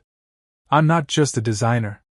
Not just some random construction guy with a house in the suburbs and a wife who apparently moonlights as entertainment. I'm the architect and silent investor in half the commercial real estate in this city. That rooftop restaurant where my marriage died tonight. I own 60% of it. The building it sits on top of? Designed it. The 3 other locations in the chain? Mine. Every chair Trent sat on, every drink he bought from the bar, every square inch of that space where he decided to publicly humiliate me, I paid for it. I've got layers. Dangerous layers. The kind that come from building an empire quietly while everyone else is busy posting about their grind on social media. I learned a long time ago that the people who talk the most about their success are usually the ones who have the least of it. Real power is quiet. Real money doesn't need to announce itself. And real revenge? Real revenge doesn't happen in the moment. It happens slowly, deliberately, with surgical precision. I zipped up my bag, took one last look around the house, and left again. Not out of anger this time, but purpose. Cold, calculated purpose. My phone buzzed again, probably Lydia calling for the 20th time, but I ignored it. She'd have to sit with her choices for a while. Sit with the silence. Sit with the same feeling she'd given me when she laughed at another man's touch. As I drove away, heading to Riley's place because I knew he'd let me crash without asking too many questions, I couldn't help but smile. Not the fake smile from earlier, but something real. Something that came from knowing what was about to happen. Trent Monroe had just humiliated the wrong guy. And he was about to find out exactly who Grayson Ward really was. Game on, buddy. Game on. Riley's apartment is exactly what you'd expect from a 37-year-old bachelor who makes good money but refuses to grow up, expensive furniture that doesn't match, a PlayStation that gets more use than his kitchen, and a fridge containing beer, leftover pizza, and what might have been vegetables at some point in their past life. He opened the door at midnight looking like he'd thrown on the first clothes he could find, which he probably had, and took one look at my face before stepping aside without a word. That's friendship right there, knowing when someone needs silence more than they need a pep talk. Guest room's ready, he said, gesturing down the hall. Clean sheets, towels in the closet. Mi casa y su casa, bro. Except don't touch my gaming setup or we're gonna have problems. I dropped my bag in the guest room, which was actually pretty nice considering Riley's general approach to adulting. The bed was made, there were actual pillows instead of the couch cushions I'd been expecting, and it didn't smell like a fraternity house, which already put it ahead of his last apartment. I could hear him in the kitchen, the sound of bottles clinking and cabinets opening, doing that thing guys do when they don't know what to say so they just make noise and hope it helps. I walked back out to find him holding 2 beers, standing in his living room like he was waiting for permission to speak. Riley's known me long enough to understand that I process things internally first, that I need to sit with emotions for a while before I'm ready to talk about them. Most people can't handle that. They want immediate reactions, instant processing, emotional availability on demand like you're a vending machine that dispenses feelings. But Riley gets it. He's seen me through enough disasters to know that the quiet phase is temporary, and what comes after is usually either brilliant or terrifying, sometimes both. Want to talk about it? He asked, handing me a beer. Not particularly, I said, twisting off the cap and taking a long drink. It was some craft IPA that probably cost $8 and tasted like someone melted pine trees into liquid form, but it was cold and alcoholic, so it served its purpose. Cool. We can just sit here in masculine silence and pretend we're emotionally healthy. He flopped onto his couch, which was one of those oversized sectionals that could seat 12 people but mostly just collected his laundry. Or we could watch people yell at each other on reality TV. I've got 3 different Housewives franchises recorded. I actually smiled at that. You watch Real Housewives? Ironically, he said defensively. It's anthropology. Studying human behavior in its natural habitat. Very educational. Sure it is. We sat there for a few minutes, drinking our pretentious beer and not watching the TV he'd turned on for background noise. Some late-night talk show was on, the host making jokes about politicians that probably would have been funny if my brain wasn't currently occupied with planning 17 different revenge scenarios. Riley kept shooting me glances, clearly dying to say something but holding back, which I appreciated even though I knew the dam was about to break. Finally, he cracked. "Come on, Gray," he said, turning to face me with that concerned friend look that people practice in mirrors. "Maybe he's just an idiot. Like, a genuine, certified, medical-grade idiot. Not everyone's playing 3-dimensional chess. Some people are just dumb. Then it's going to be a short investigation," I said, and even I could hear the edge in my voice sharp enough to cut glass. Riley raised his eyebrows. "Investigation? Bro, what are you planning? Please tell me you're not going to do anything that requires me to post bail." "Nothing illegal," I assured him, which was technically true. Everything I was planning existed in that beautiful gray area where it's perfectly legal but absolutely devastating. Just a little fact-finding mission. Due diligence. You know, standard business practices. Standard business practices? Riley repeated slowly. Why do I feel like that's code for something that's going to end up as a true crime podcast? I took another drink, letting the moment stretch out, enjoying the way Riley was simultaneously curious and terrified. "You know what Trent doesn't know about me?" I said finally. "That you're secretly Batman?" "Close. I'm the architect and silent investor in that entire chain of rooftop restaurants he loves bragging about partying in." Riley blinked. Then blinked again. Then sat up straighter, his beer forgotten. "Wait, what? The Skyline Group? That's you?" 60% of tonight's venue specifically. 40% of the others. I stay silent because it's better for business. People pay premium prices when they don't know the owner's watching. But I own the spaces, Riley. I designed them.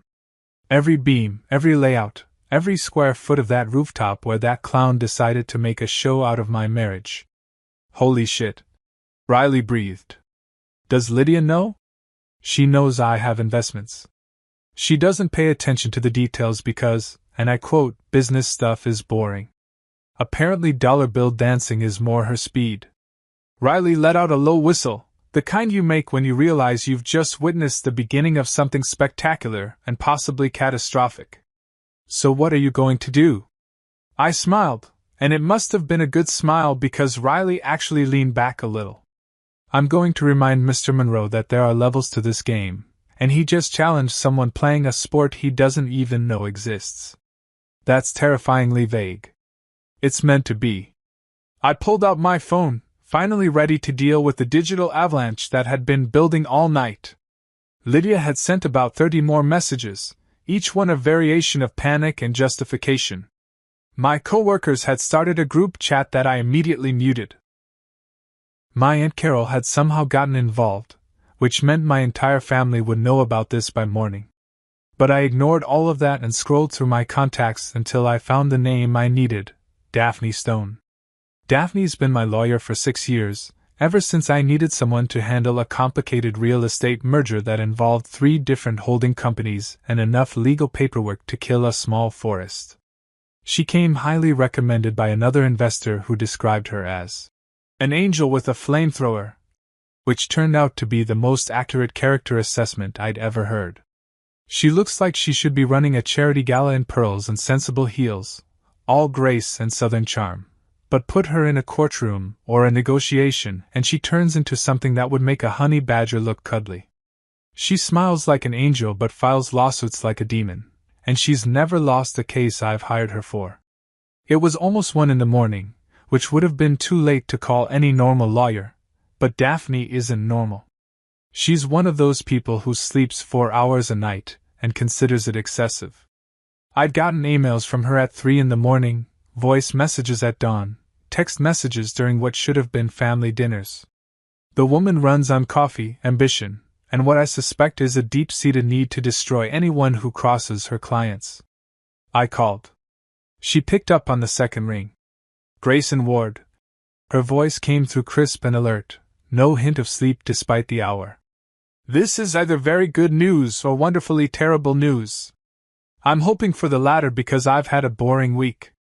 Daphne, I said, and I could hear Riley lean forward, clearly not even pretending not to eavesdrop anymore. I need you to pull the operational files on Skyline Venue North, the rooftop location. Specifically, I need rental agreements, insurance policies, and any documentation we have on event liability clauses. There was a pause, the sound of papers rustling in the background, a keyboard clicking. That's the Lincoln Park location, correct? The one that hosted your birthday party tonight? The very same. And I'm assuming something interesting happened at this party that requires legal documentation at. Another pause. 12:47 a.m. on a Sunday morning? Let's just say one of the guests decided to test the boundaries of acceptable behavior, and I'm feeling inspired to review our policies on guest conduct and venue access. I could practically hear her smile through the phone. Guest conduct violations. How deliciously vague. Should I be preparing anything else? Partnership dissolution papers? Restraining orders? A strongly worded letter that makes someone reconsider their life choices? Just the venue files for now. I'll brief you properly on Monday morning. 9 a.m. your office? Make it 8:30. I'll have coffee and a preliminary strategy ready. This is going to be fun, isn't it? Daphne, you have no idea. Those are my favorite kind of cases. See you Monday, Grayson. And for what it's worth, whoever decided to mess with you tonight picked the wrong target. We hung up, and I sat back feeling something I hadn't felt since leaving that party: control. Not the fake control you pretend to have when everything's falling apart, but real control. The kind that comes from having resources, connections, and a lawyer who treats destruction like an art form. Riley was staring at me like I'd just revealed I was a superhero. Bro, he said slowly, you're actually going to destroy this guy, aren't you? I'm going to educate him, I corrected. There's a difference. Is there, though? I finished my beer and stood up, suddenly exhausted in a way that had nothing to do with the hour and everything to do with the emotional roller coaster I'd been riding since Trent pulled out his first dollar bill. I'm going to bed. Thanks for letting me crash here. Anytime, man. Seriously. Riley stood too, looking like he wanted to say something profound but couldn't find the words. For what it's worth, what happened tonight was messed up. You didn't deserve that. No, I agreed. I didn't. I didn't raise my voice. I raised stakes. I woke up on Riley's guest bed at 7:30 in the morning feeling like I'd been hit by a truck made of regret and cheap beer. My head was pounding with that special kind of hangover that comes from mixing alcohol with emotional trauma, and my mouth tasted like something had died in it and then been reanimated just to die again. The morning sun was streaming through the blinds that Riley had probably installed wrong because they were letting in way too much light for someone who desperately needed darkness and silence, and maybe a time machine to go back and unlive the previous night. I lay there for a minute, staring at the ceiling, hoping that maybe the whole thing had been a nightmare. Maybe I'd fallen asleep at my desk and dreamed up this entire catastrophe. Maybe I'd wake up and it would still be Friday, and I could cancel the whole party and just spend my birthday doing something safe and humiliation-free, like getting a root canal or filing taxes. But no, my phone was on the nightstand, glowing with approximately 400 notifications, which meant it was all very real and very much my current life. I grabbed the phone and immediately regretted it. The messages had multiplied overnight like rabbits on fertility drugs. Lydia had sent about 50 more texts, progressing through what I can only describe as the 5 stages of, "Oh God, my husband left his own birthday party because I let a protein powder salesman turn me into a human ATM." There was denial. "You're overreacting." Anger. "You embarrassed me by leaving." Bargaining. Can we please just talk? Depression. I can't believe this is happening. And finally, something resembling acceptance. I messed up. I know I messed up.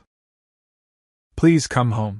My family group chat was on fire, which never happens unless someone died or got engaged or did something spectacularly stupid in public. Aunt Carol had apparently appointed herself as the family spokesperson and was demanding to know what happened at that party, and why is everyone talking about Lydia on Facebook, and did you really just abandon your wife? My mom, bless her heart, was trying to be diplomatic, but you could tell she was dying to know the gossip. My brother sent a single message. Do WTF happened? Call me. But it was Riley's apartment, and I could smell coffee brewing, which meant he was already up and probably preparing to play therapist. I dragged myself out of bed, caught a glimpse of myself in the mirror, looking exactly as rough as I felt, and shuffled out to the kitchen in the same clothes I'd slept in because I hadn't packed pajamas.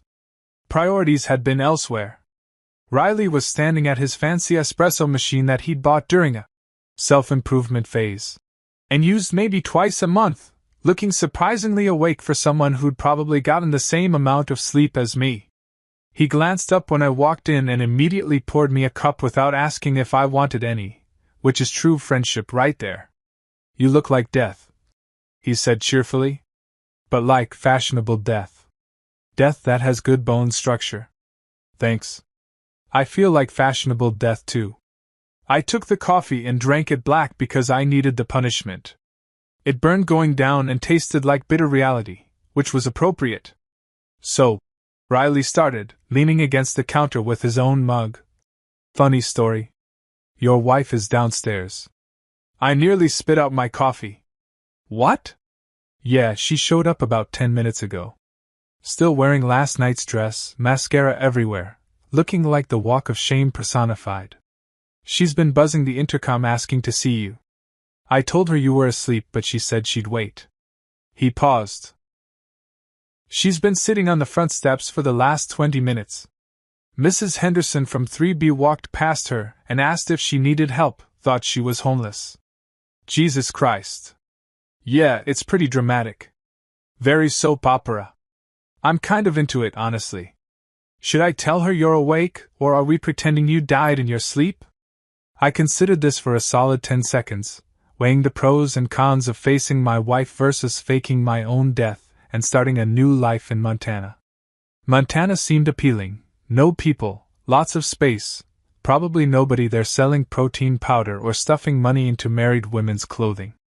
But I'm not a coward, despite what my current situation might suggest, so I sighed and said, "Tell her to come up. Might as well get this over with." Riley raised his eyebrows. You sure? Because you look like you're about to either cry or commit murder, and I really don't want to have to testify at a trial. I'm sure. Just give me 5 minutes to look slightly less like a zombie. I went back to the guest room, splashed cold water on my face, tried to make my hair look like something other than a bird's nest that had been through a hurricane, and changed into the clean shirt I'd packed. When I looked in the mirror again, I still looked tired, but at least I looked like a functional human being instead of someone who'd been dragged behind a car. Good enough. By the time I came back out, Lydia was standing in Riley's living room looking absolutely wrecked. And I mean wrecked in a way that would have made me feel sorry for her if I wasn't currently made of ice and passive-aggressive rage. Her emerald green dress, the one that had looked stunning last night, was wrinkled and had suspicious stains that were probably from sitting on Riley's dirty front steps. Her hair was a mess, half falling out of whatever style she'd had it in, and her makeup had clearly been crying-proof tested and failed spectacularly. Black mascara streaks ran down her face like war paint applied by someone having a breakdown. She looked like she'd had the worst night of her life, which gave me a small, petty sense of satisfaction that I'm not proud of but absolutely felt anyway. Riley had made himself scarce, probably hiding in his bedroom so he could eavesdrop without seeming like he was eavesdropping. Smart man. Grayson. Lydia started, her voice hoarse like she'd been crying all night, which she probably had. Coffee? I interrupted, holding up my mug like we were having a casual Sunday morning chat and not the conversation that would determine whether my marriage survived past breakfast. She blinked, clearly thrown by my calm demeanor. What? Coffee. Do you want coffee? It's a simple question. I walked past her to the kitchen, forcing her to follow me, establishing that I was in control of this conversation. Power moves. I'd learned them in boardrooms, and they work just as well in personal disasters. Yes, okay, coffee.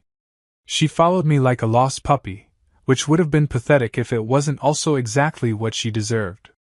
I poured her a cup, handed it to her without any cream or sugar even though I knew she liked both, and leaned against the counter with my own mug. So, I said conversationally, like we were discussing the weather. Hell of a party last night. It was just a stupid dare, she blurted out, the words tumbling over each other in their rush to escape. Monica dared me to dance with him, and then he just started doing that thing with the money and everyone was laughing and I didn't know how to stop it without making a scene. A scene, I repeated flatly. You were worried about making a scene. As opposed to the not at all scene-like situation of having another man stuff dollar bills down your dress in front of 50 people including your husband? I know how it looked. Do you? I took a sip of coffee, keeping my voice level, almost bored. Because from where I was standing, it looked like my wife was enjoying herself while some jackass with a protein powder addiction turned her into a charity case. It looked like everyone at my birthday party thought it was hilarious. It looked like I was the punchline to a joke I didn't even know was being told. Her face crumpled, fresh tears starting to flow, and part of me, a very small, very distant part, wanted to comfort her. But the rest of me was still too angry, too hurt, too aware that she'd chosen to laugh instead of stopping it. Nothing happened, she said desperately. I swear to God, Grayson, nothing happened with him. It was just dancing. Just stupid, meaningless dancing. I believed her. Partly because I knew Lydia, knew she wasn't the cheating type, knew she was more careless than malicious. But also partly because it didn't matter. That was the thing everyone seemed to be missing. The question wasn't whether she'd slept with him or kissed him, or even particularly liked him. The question was about respect. About boundaries. About the fact that she'd let someone disrespect our marriage in public and hadn't seen a problem with it until I walked out. I believe you, I said, and I watched relief flood her face. But that's not the point, Lydia. The relief evaporated. Then what is the point? The point is that you let it happen. The point is that when everyone was laughing, you were laughing too. The point is that my wife, my partner, the person who's supposed to have my back, became entertainment for a crowd at my own birthday party, and you didn't think there was anything wrong with that until I left. I wasn't thinking. Exactly. I set my coffee down harder than necessary, the mug clinking against the counter. You weren't thinking. About me, about us, about what that looked like.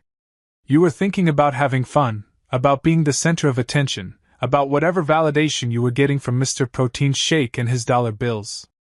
She was full on crying now, those ugly sobs that make your whole body shake. I'm sorry, she choked out. I'm so sorry, Grayson. It was stupid and I hate myself and I'll never. Do you know what I do for a living, Lydia? I asked, cutting off her apology because I wasn't ready to hear it yet. I mean, really do. Not just the architecture stuff. She looked confused, wiping at her face with the back of her hand. You design buildings?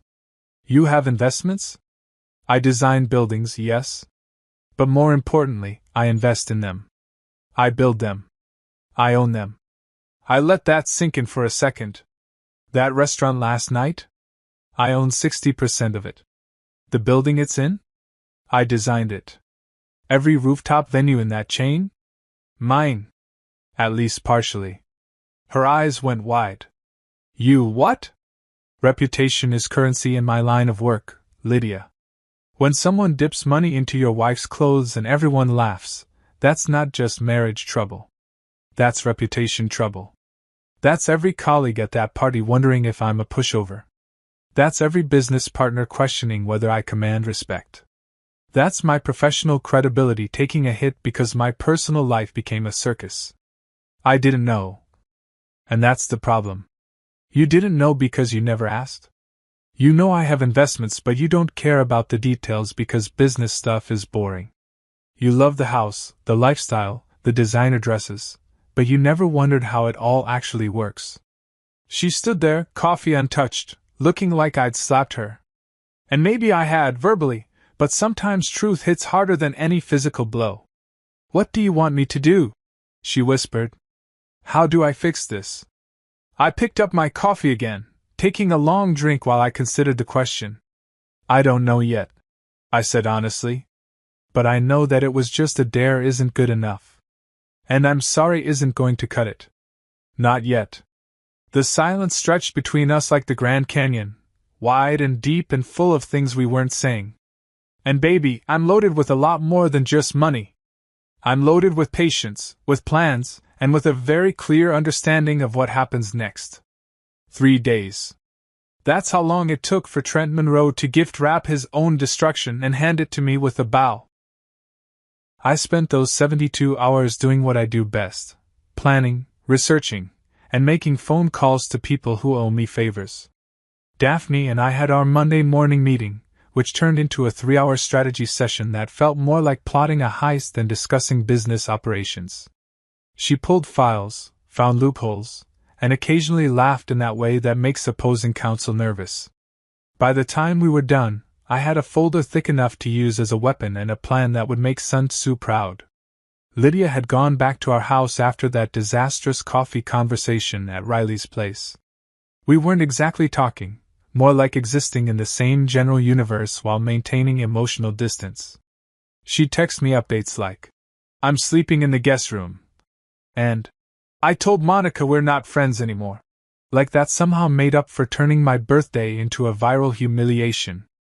I responded with one-word answers because I'm petty like that, and also because I was busy. Busy watching Trent Monroe dig his own grave deeper with every social media post, every tagged photo, every smug comment about living his best life, and making power moves. Then Tuesday afternoon, my assistant forwarded me an interesting email, a rental request for Skyline Venue West, our Gold Coast location. The event was described as a business mixer and networking celebration for, wait for it, Trent Monroe's supplement company, whatever the hell it was called this week. Apparently Mr. Dollar Bills was feeling so good about himself after his performance at my party that he decided to throw his own shindig at what he thought was just some random upscale venue. The irony was so thick you could spread it on toast. The rental request went through our normal channels, got approved by our events manager who had no idea about my personal vendetta, and just like that, Trent Monroe had rented my property to celebrate being the world's biggest tool. The universe, despite usually being indifferent to human suffering, occasionally delivers comedy gold. I didn't cancel his reservation. Didn't block it. Didn't give any indication that I was aware or cared or planning anything at all. I just marked it in my calendar, smiled, and started planning my entrance like I was Bruce Wayne about to crash a party as Batman, except instead of a cape I had lawyers and instead of fighting crime I was fighting disrespect with economic warfare. Thursday evening rolled around, and I found myself standing in my closet at 7 p.m., looking at the same suit I'd worn to my birthday party. Navy blue, tailored perfectly, the one that made me look like I belonged in a boardroom or a whiskey commercial. Lydia had picked it out last year, back when we did things like shop together and pretend we enjoyed it. I put it on slowly, deliberately, like armor. Same suit, same tie, same shoes. If I was going to deliver poetic justice, I was going to do it with style and symmetry. Riley called while I was getting ready. Bro, are you sure about this? Because this feels like the kind of thing that either goes incredibly right or incredibly wrong with no middle ground. I'm aware, I said, adjusting my tie in the mirror. That's what makes it fun. Fun. Right. That's definitely the word I'd use for potential public confrontation at a business event. He paused. You want backup? I can wear my fancy suit. The one that makes me look like I have my life together. I appreciate it, but this is a solo mission. Some things you have to do yourself. Okay, but if you end up on the news, I'm telling everyone I tried to stop you. Fair enough. I drove to the Gold Coast venue, which sits on top of a building I designed 4 years ago. 23 stories of steel and glass, with the restaurant occupying the entire top floor, panoramic views, retractable roof, the kind of space that makes people feel rich and important even when they're either. I'd poured my heart into that design, fought with contractors and city planners and budget limitations to make it perfect. It was mine in a way that went beyond just ownership. Every beam, every window, every sight line had my fingerprints on it. The party was already in full swing when I arrived at 8:30. I could hear the music from the elevator, some generic EDM that all sounds the same, the kind of music people who don't actually like music play at parties because it's good vibes. The doors opened, and I stepped into chaos. The place was packed, maybe 80 people, all dressed in that business casual way that screams, "I'm trying to network but also get drunk." I recognized a few faces from the supplement world, some Instagram influencers with more followers than brain cells, and of course, standing in the center of it all like a king holding court, Trent Monroe himself. He was wearing a white suit. An actual white suit like he was Tony Montana or a game show host from the 70s. He had a drink in one hand and his phone in the other, probably taking selfies to prove to the internet that he was important. A small crowd surrounded him, laughing at his jokes that probably weren't funny, nodding at his business advice that was probably terrible, generally acting like he was Elon Musk instead of a guy who sold overpriced powdered supplements to people who'd believe anything. I walked in slowly, hands in my pockets, looking around like I owned the place. Which I did. Literally. The music was loud enough that nobody noticed me at first, just another guy in a suit at a networking event. But then someone recognized me, Jenkins from my office, who was apparently here for God knows what reason, and his eyes went wide. He elbowed the person next to him, who turned and looked, and then that person told someone else, and it spread through the room like a virus, that awareness that something was about to happen. The music kept playing but conversation started dying out, people turning to look at me with expressions ranging from confused to horrified to excited like they just realized they had front row seats to a disaster.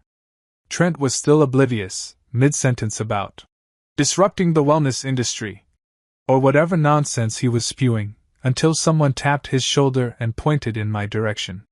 He froze. Actually, legitimately froze like someone had hit pause on a video.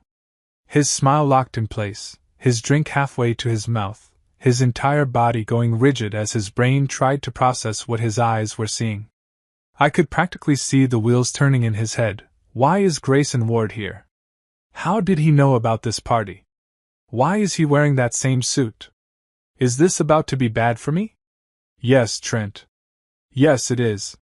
The music finally stopped. Someone had the sense to cut it, and the room went completely silent. 80 people holding their breath, waiting to see what would happen next. I took my time walking through the crowd, which parted for me like I was Moses and they were the Red Sea, nobody wanting to be too close to whatever was about to go down. Lydia was there too, I noticed with some surprise. Standing near the back with a group of women, looking like she wanted the floor to open up and swallow her whole. She'd mentioned something about networking events this week but hadn't specified which ones. Probably hoping to avoid running into Trent again, and instead she got to watch her husband crash his party like the Kool-Aid man of revenge. "Ladies and gentlemen," I said, my voice carrying across the silent room even without a microphone. "Welcome to my property. I hope the drinks are strong and the shame is stronger." Trent's face went from confused to pale in about 2 seconds flat. "Your what?" "My property," I repeated, gesturing around the room with one hand. "Skyline Venue West. I own it. Well, 70% of it, to be precise. I designed the building it's in. I approved your rental request. I could have cancelled it, but where's the fun in that?" Someone in the crowd whispered, "Oh shit," loud enough for everyone to hear. A few people had their phones out, already recording because of course they were. This generation documents everything like they're all war correspondents instead of drunk people at parties. I walked over to where the DJ had set up his equipment and picked up the microphone, which he handed over without protest because he could read the room. I wanted to thank you all for coming tonight, I said into the mic, my voice now amplified and impossible to ignore. Especially you, Trent. Really appreciate you choosing one of my venues for your little celebration here. Trent looked like he was doing mental math, trying to figure out if there was any way this could end well for him. There wasn't. Grayson, look man, I didn't know. Oh, I'm aware you didn't know. That's kind of the point. I pulled out my phone with my free hand, pulling up the file Daphne had prepared. See, here's the thing about owning venues. We have security cameras. Lots of them. For safety, insurance purposes, you know how it goes. And those cameras record everything. I could see Trent starting to sweat despite the air conditioning. What are you? I'm glad you asked. I gestured to my assistant manager, who I texted earlier and who was waiting by the AV system. She nodded and pulled up the file I'd sent her onto the venue's massive projection screen, the one we usually use for corporate presentations and wedding slideshows. The footage started playing. Crystal clear, professionally shot security camera footage from my birthday party 4 days ago. The timestamp in the corner. The crowd gathering. And there, in perfect high-definition detail, Trent Monroe stuffing dollar bills down my wife's dress while everyone laughed and filmed and generally acted like civilization was optional. The room went from silent to dead silent. The kind of silence you could hear someone's soul leaving their body. On screen, past Trent shouted, "Your husband can disappear, I own you tonight," and pointed directly at past me standing in the background with that frozen smile. Present Trent looked like he wanted to disappear into his white suit and never emerge. I woke up Friday morning to discover that I'd accidentally become an internet sensation, which wasn't on my bingo card for this year, but here we are. My phone was absolutely melting down with notifications, texts, emails, social media tags, news alerts, and even a few interview requests from local media outlets who apparently thought my public takedown of Trent Monroe was newsworthy content. I lay in bed at Riley's place scrolling through the chaos, drinking my coffee, and occasionally laughing out loud at the sheer absurdity of how fast the internet can turn someone into a meme. #$Trent was trending nationally. Nationally. As in, people in California who never heard of either of us were now intimately familiar with Trent Monroe's spectacular downfall. Someone had edited together the security footage from my birthday party with the footage from last night's confrontation, added dramatic music that sounded like it came from a true crime documentary, and posted it everywhere. TikTok, Instagram, Twitter, X, whatever we're calling it now, YouTube, even LinkedIn, which meant Trent's professional reputation was being barbecued on the platform where people are supposed to be professional. The video had something like 2 million views and climbing, with comments ranging from supportive, "This man is a king for standing up for himself," to absolutely savage, "Trent Monroe looks like someone ordered Ryan Gosling from Wish." But my personal favorite was the meme someone created. A split-screen image of Trent at my birthday party with the caption, "I own you tonight," and then Trent at his own party looking like a ghost with the caption, "I own nothing actually." Simple, elegant, devastating. That's the internet for you. It'll roast you medium rare and serve you with a side of public humiliation. Riley walked into the guest room without knocking, which was rude, but also we're past the point of privacy, I guess, holding his phone up like he just discovered alien life. "Bro, you're viral. Like, actually viral. My mom sent me the video." My mom! She never sends me anything except Facebook chain letters about taxes and Jesus. I saw, I said, still scrolling. Apparently I'm either a hero standing up to toxic masculinity or a vindictive psychopath who abused his power, depending on which corner of the internet you're hanging out in. The vindictive psychopath people are just jealous they don't own buildings, Riley said, flopping onto the bed like we were teenagers at a sleepover. Everyone with actual power is on your side. I've seen at least 15 think pieces about accountability and consequences. You're basically a folk hero for married men everywhere. Great, I'll put that on my resume. Grayson Ward, architect, investor, folk hero for emotionally damaged husbands. My phone rang, an actual phone call, which nobody does anymore unless it's serious or they're over 60.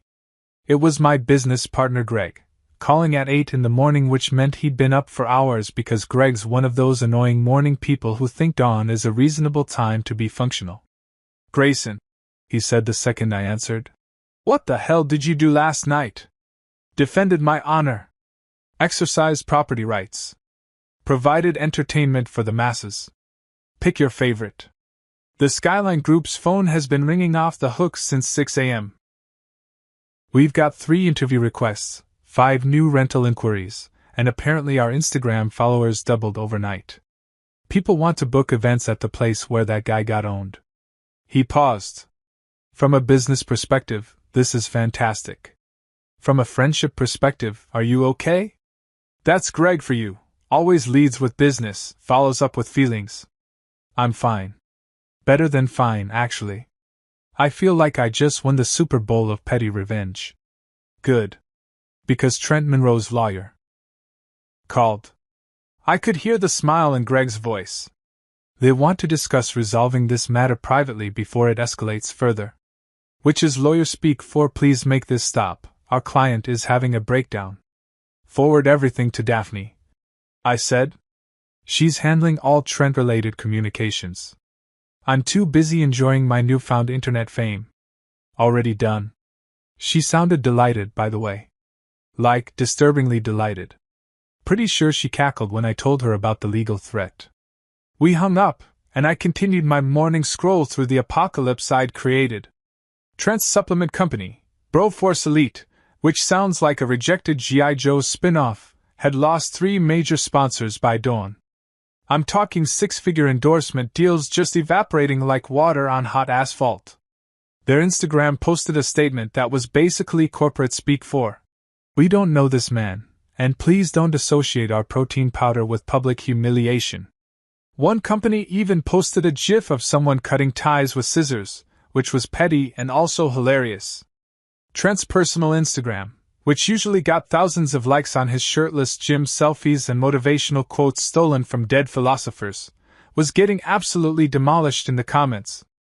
Every post, going back months, was filled with dollar bill emojis and comments like, "How's that frozen account treating you?" And "Remember that time you thought humiliating someone's husband was a good idea?" His follower count was dropping in real time.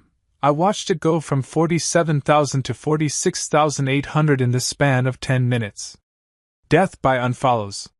A modern tragedy. But the real kicker came around noon when I got a text from an unknown number. It was a screenshot of a local business article with the headline, "Chicago Entrepreneur's Business License Under Review Following Viral Incident." The article detailed how Trent's various business ventures were being investigated for financial irregularities and potential fraud. Which was definitely Daphne's handiwork, because that woman doesn't just destroy your present, she salts the earth where your future was supposed to grow. The text below the screenshot just said, "You did this." I responded, "No, you did this when you decided my wife was a tip jar. I just pointed it out with receipts." Blocked. Immediately. Which was fine, I'd said what I needed to say. Lydia, meanwhile, had gone completely underground. Social media silent, which for her was like holding her breath underwater. Her Instagram story, which usually updated 17 times a day with coffee cups and outfit selfies and inspirational quotes about being a boss babe, was completely dark. Her Facebook was deactivated. She'd even changed her LinkedIn profile picture to something generic and professional, removing the glamorous headshot that had previously been there. She was hiding from the spotlight like a vampire at noon, and honestly, I couldn't blame her. She'd sent me approximately 60 texts over the past 12 hours, each one more desperate than the last. "I'm so sorry. I deleted all my social media. Monica and I aren't friends anymore. I told everyone this is my fault. I quit the book club. I'm seeing a therapist. Please, can we talk? I'll do anything. I love you. Please don't leave me. That last one hit different. Not because it changed anything, but because it was the first time she'd acknowledged that leaving was actually on the table. That this wasn't just a fight we'd get over after a week of cold shoulders and make-up sex. This was existential. This was marriage-ending level serious, and she was finally understanding that. I didn't respond to most of them. Just sent one message around 2 p.m. I need time. Stop texting. She responded with, okay. I understand. I love you. I left that one unread because I didn't know what to say. Did I still love her? Probably. Love doesn't just evaporate overnight, even when your wife becomes the centerpiece of the worst moment of your life. But did I like her right now? Did I trust her? Did I want to be married to someone who'd let this happen? Those were harder questions with messy answers. While Lydia was busy deleting her digital footprint and probably crying into wine at 3 in the afternoon, I was making moves. Business moves. The kind that feel good and also make money, which is the best kind of revenge, the kind that pays dividends. I'd been looking into Trent's restaurant investments. Turns out Mr. Entrepreneur had fancy shares in a few establishments around the city, probably bought during one of his "I'm a serious businessman" phases. Small percentages, nothing major, but enough to give him bragging rights at parties about being in the restaurant game. Those shares were purchased through his frozen business account, which meant he was suddenly very motivated to liquidate assets to pay bills. My lawyer, the angel with a flamethrower, had her contacts reach out through appropriate channels with purchase offers. Nothing illegal, nothing shady, just legitimate business transactions for someone who desperately needed liquid capital. By Friday evening, I'd acquired his shares in 3 different restaurants for roughly 60 cents on the dollar. Fair market value, considering his circumstances. Some might call it predatory. I call it capitalism with a side of karma. The best part? One of those restaurants was called Elevate, a trendy gastropub in Wicker Park that Trent had constantly posted about, acting like he was some kind of hospitality mogul. I immediately scheduled a management meeting to discuss rebranding. We were going to rename it The Last Dance, just like I'd done with the Skyline venue. Let that name haunt him across the city. Let him drive past multiple restaurants that reminded him of the night he learned that actions have consequences and consequences have me. By Saturday, Trent Monroe had gone from local entrepreneur and Instagram influencer to cautionary tale and internet punchline in less than 72 hours. His business was in shambles, his sponsors were gone, his social media was a graveyard of mockery, and I now owned pieces of his former empire. The man had been erased from relevance so thoroughly that I almost felt bad for him. Almost. But then I remembered him shouting, "Your husband can disappear, I own you tonight," into a microphone at my birthday party, and the sympathy evaporated faster than his career prospects. Sunday morning, I finally agreed to meet Lydia. Not at home, not at Riley's, but at a coffee shop in neutral territory, one I didn't own, which was harder to find than you'd think. She showed up looking like she hadn't slept in days, wearing sweatpants and a northwestern hoodie, no makeup, hair in a messy bun. This was Lydia at her most vulnerable, stripped of all the Instagram polish and designer armor. We sat across from each other, either of us knowing how to start this conversation. Finally she spoke. "I deserve everything that's happened." I sipped my coffee, waiting. "Monica's not speaking to me. My family is mortified. I can't show my face anywhere without people staring." She laughed, but it came out broken. "I'm the woman from the video. That's my identity now." "Yeah," I said simply. "I know saying sorry isn't enough. I know I can't take it back." She looked up at me with red, swollen eyes. "But I want to try. If you'll let me. Therapy, counseling, whatever it takes. I want to fix this." And here was the moment. The crossroads. The place where I decided if our marriage was worth salvaging, or if I'd already made up my mind during those silent drives and sleepless nights. "We'll try," I said finally. "Counseling. Real counseling, not some life coach who'll tell us to communicate better while charging $300 an hour. Relief flooded her face. Really? Really. But Lydia, this is it. One chance. No more dares, no more letting people disrespect us, no more pretending everything's fine when it's not. One chance? She repeated. I'll take it. We sat there in silence, both knowing that even if we rebuilt this marriage, it would never be the same. The old version was dead, buried under dollar bills and viral videos. What came next would be different. Maybe better. Maybe worse. But at least it would be honest. Couples therapy is exactly as uncomfortable as you'd imagine, except worse because there's a stranger taking notes, while you explain why your marriage almost ended over dollar bills and a protein powder salesman. Our therapist, Dr. Patricia Chin, had an office that screamed, I charge $200 an hour. With its leather furniture, abstract art that probably cost more than my first car, and one of those white noise machines that's supposed to make you feel like your problems are confidential but mostly just sounds like you're inside a seashell. Week 1, we sat on opposite ends of her couch like we were strangers on a bus trying not to make eye contact. Dr. Chin looked between us with that practiced neutral expression therapists perfect in grad school and asked the question I'd been dreading. So, what brings you here today? Lydia opened her mouth, closed it, then started crying before she'd even said a word. Great start. Really setting the tone for emotional breakthroughs. I sat there feeling like a jerk for not comforting her but also not feeling like comforting her because we were literally here because she'd let another man turn her into a human tip jar at my birthday party. My wife let someone publicly humiliate me. I said flatly, because someone had to start talking and it wasn't going to be Lydia between sobs. And now the entire internet knows about it because I may have overreacted slightly by destroying his business and making him a viral meme. Dr. Chin didn't even blink. I saw the video. It's been quite popular in my office this week.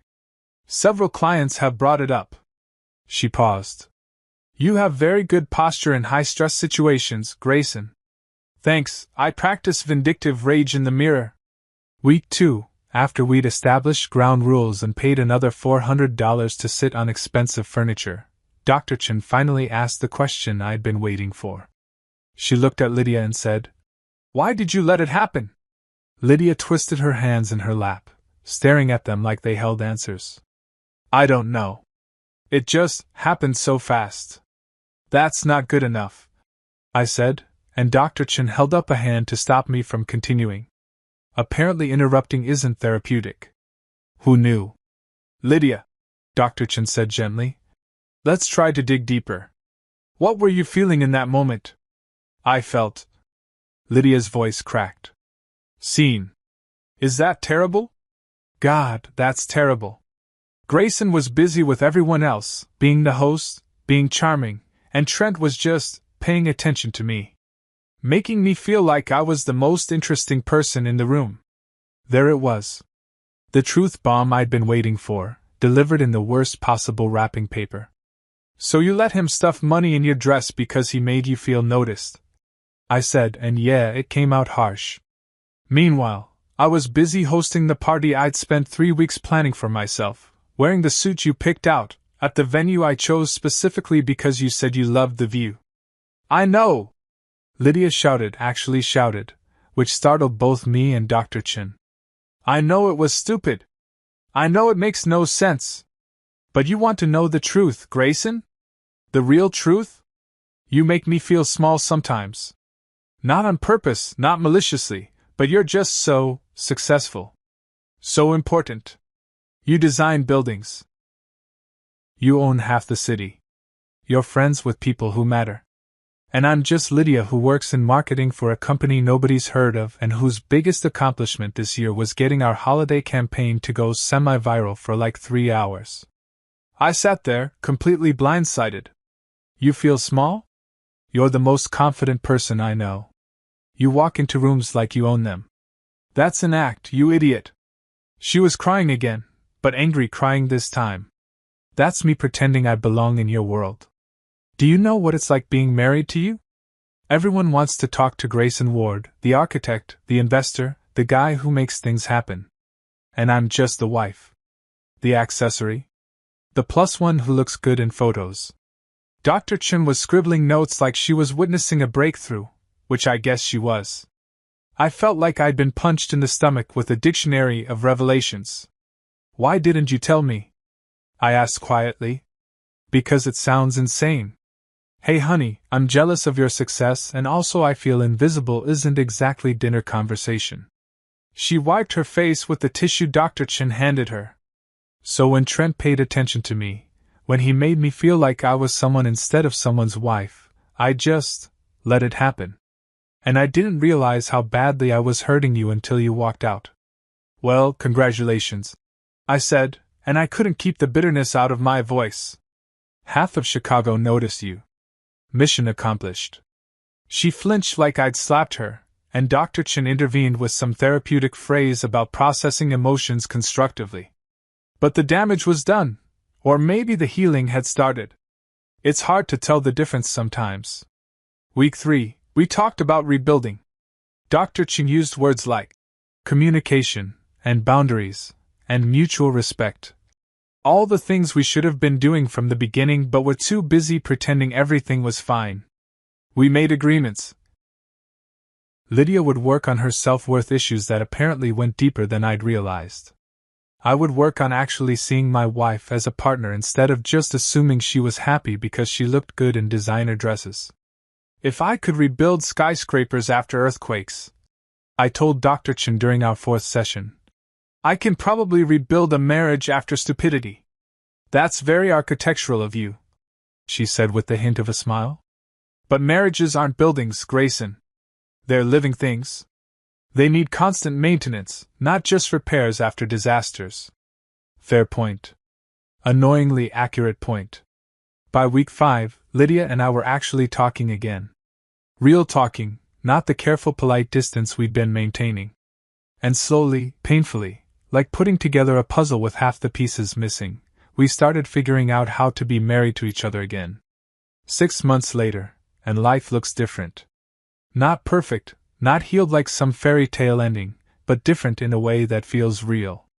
Lydia and I are still doing therapy every other week because apparently healthy marriages require maintenance, not just crisis intervention. We're cautious with each other now, careful in a way we never were before. She doesn't go to parties without me anymore, and I actually pay attention when she talks instead of mentally drafting building plans. Progress, I guess. As for Trent Monroe? Last I heard, he's selling motivational t-shirts online. His bestseller is called Stay Humble, which is irony so thick you could build a house on it. The universe has a sense of humor after all. I still get invited to charity galas and networking events, fancy rooftop parties with champagne and live bands. I politely decline every single one because honestly, nothing good ever comes from champagne, tuxedos, and dollar bills. I've learned my lesson about trusting crowds and celebrations. Last week, I ran into Trent at a gas station on the south side. Pure coincidence, the kind that makes you believe in cosmic comedy. He was pumping gas into a Honda Civic that had definitely seen better days, wearing a hoodie and looking like someone who'd learned what humility tastes like when it's force-fed to you by life. Our eyes met across the pumps.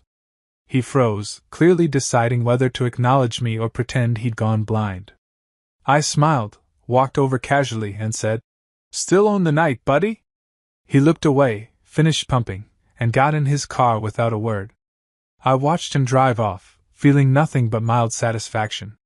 Because here's what I learned: revenge doesn't always need shouting or drama or public confrontations. Sometimes you just let silence and success do the talking.